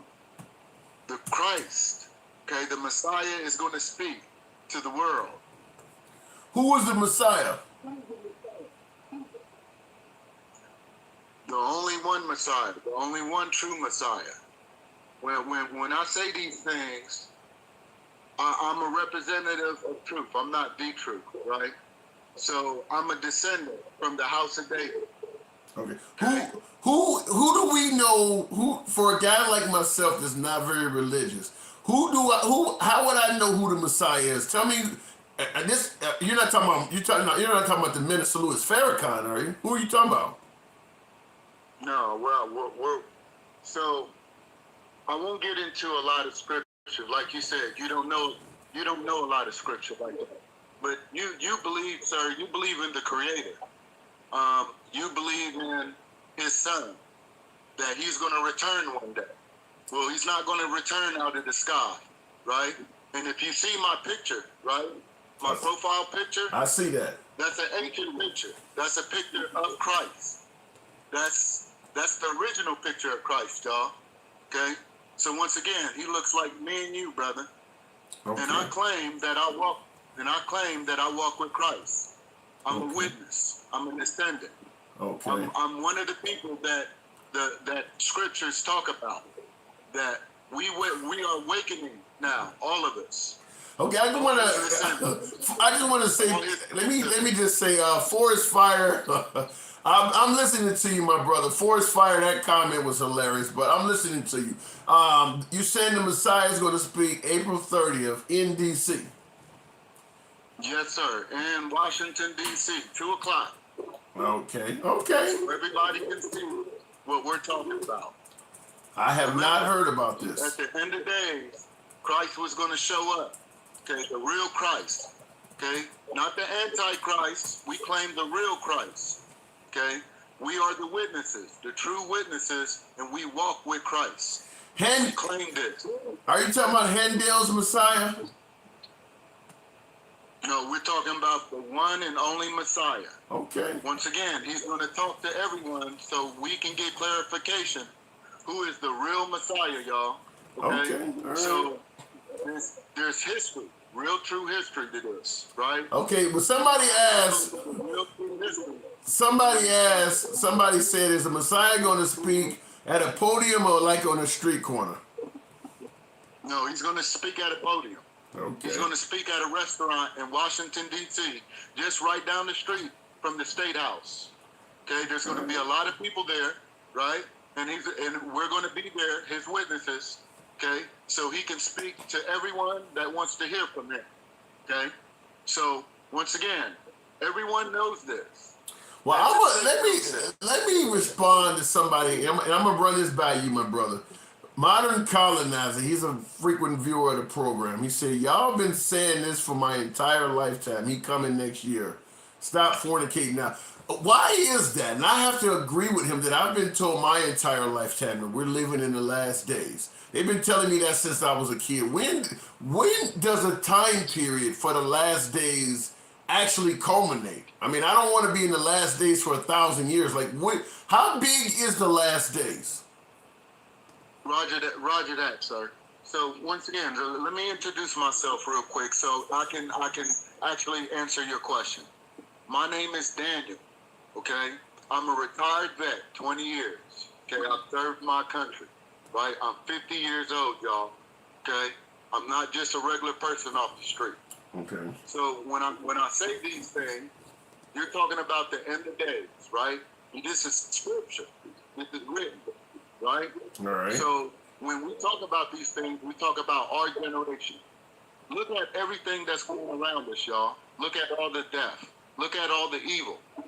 all these things are talking about right now. Scripture is talking about right now, our generation. Once again, I am walking with Christ. I am walking with the true one Messiah. Okay? He is going to talk to everyone this weekend, okay, on April 30th at 2 o'clock. So you'll understand, okay, the true history that you've been lied to, okay, that you've been perpetrated to all your life, okay? This is the time, y'all. Rejoice. Okay. The true Messiah walked with his people. Okay, sir. So April 30th in DC. All right, I got somebody else that's trying to get in here, so I wanted to let you get your message across. But okay, Washington DC, April 30th for all those who want to know. Much love to you, brother. Absolutely. I got much love for you, brother. Keep on doing what you're doing, man. I support you. Thank you. Thank you very much. You have a good evening. Appreciate it. Yes, sir. Okay. All right. Okay. Somebody else said the true origin of Christianity are in Ethiopia. I will say, like I said, I give everybody a chance to speak and get their point across. And I have no problem with what the man was saying. I'm not very religious, but I will say some of the comments coming in while he was speaking were fucking hilarious. Forest Fire and some of you guys talking about the Messiah's going to check on Section 8 folks. That shit, I was trying to keep a straight face. I wanted to hear what that gentleman had to say. I respect what he had to say, but some of the comments coming in, you guys had me laughing internally. It was just some outrageous fucking comments. I'm trying to scroll back and find some of them because some of them were really funny. And S2196.9, you said, and this guy can vote, that's scary. Well, he's religious and he can vote. I mean, I don't see where there's any harm with that. I can't see the comments, but there was some really funny comments coming in from some of you guys. Look, folks, I'm going to go ahead and wrap this up as usual. You guys have been on point. I didn't even ask for likes tonight. Y'all still way up to 11,000 and some odd shit like that. I do appreciate that. We do this at 7 p.m. every Monday through Friday. And we certainly will be here tomorrow. So once again, it's your boy Tim, the Handsome Liberal. I'm going to let you guys go. Y'all take care and have a good night.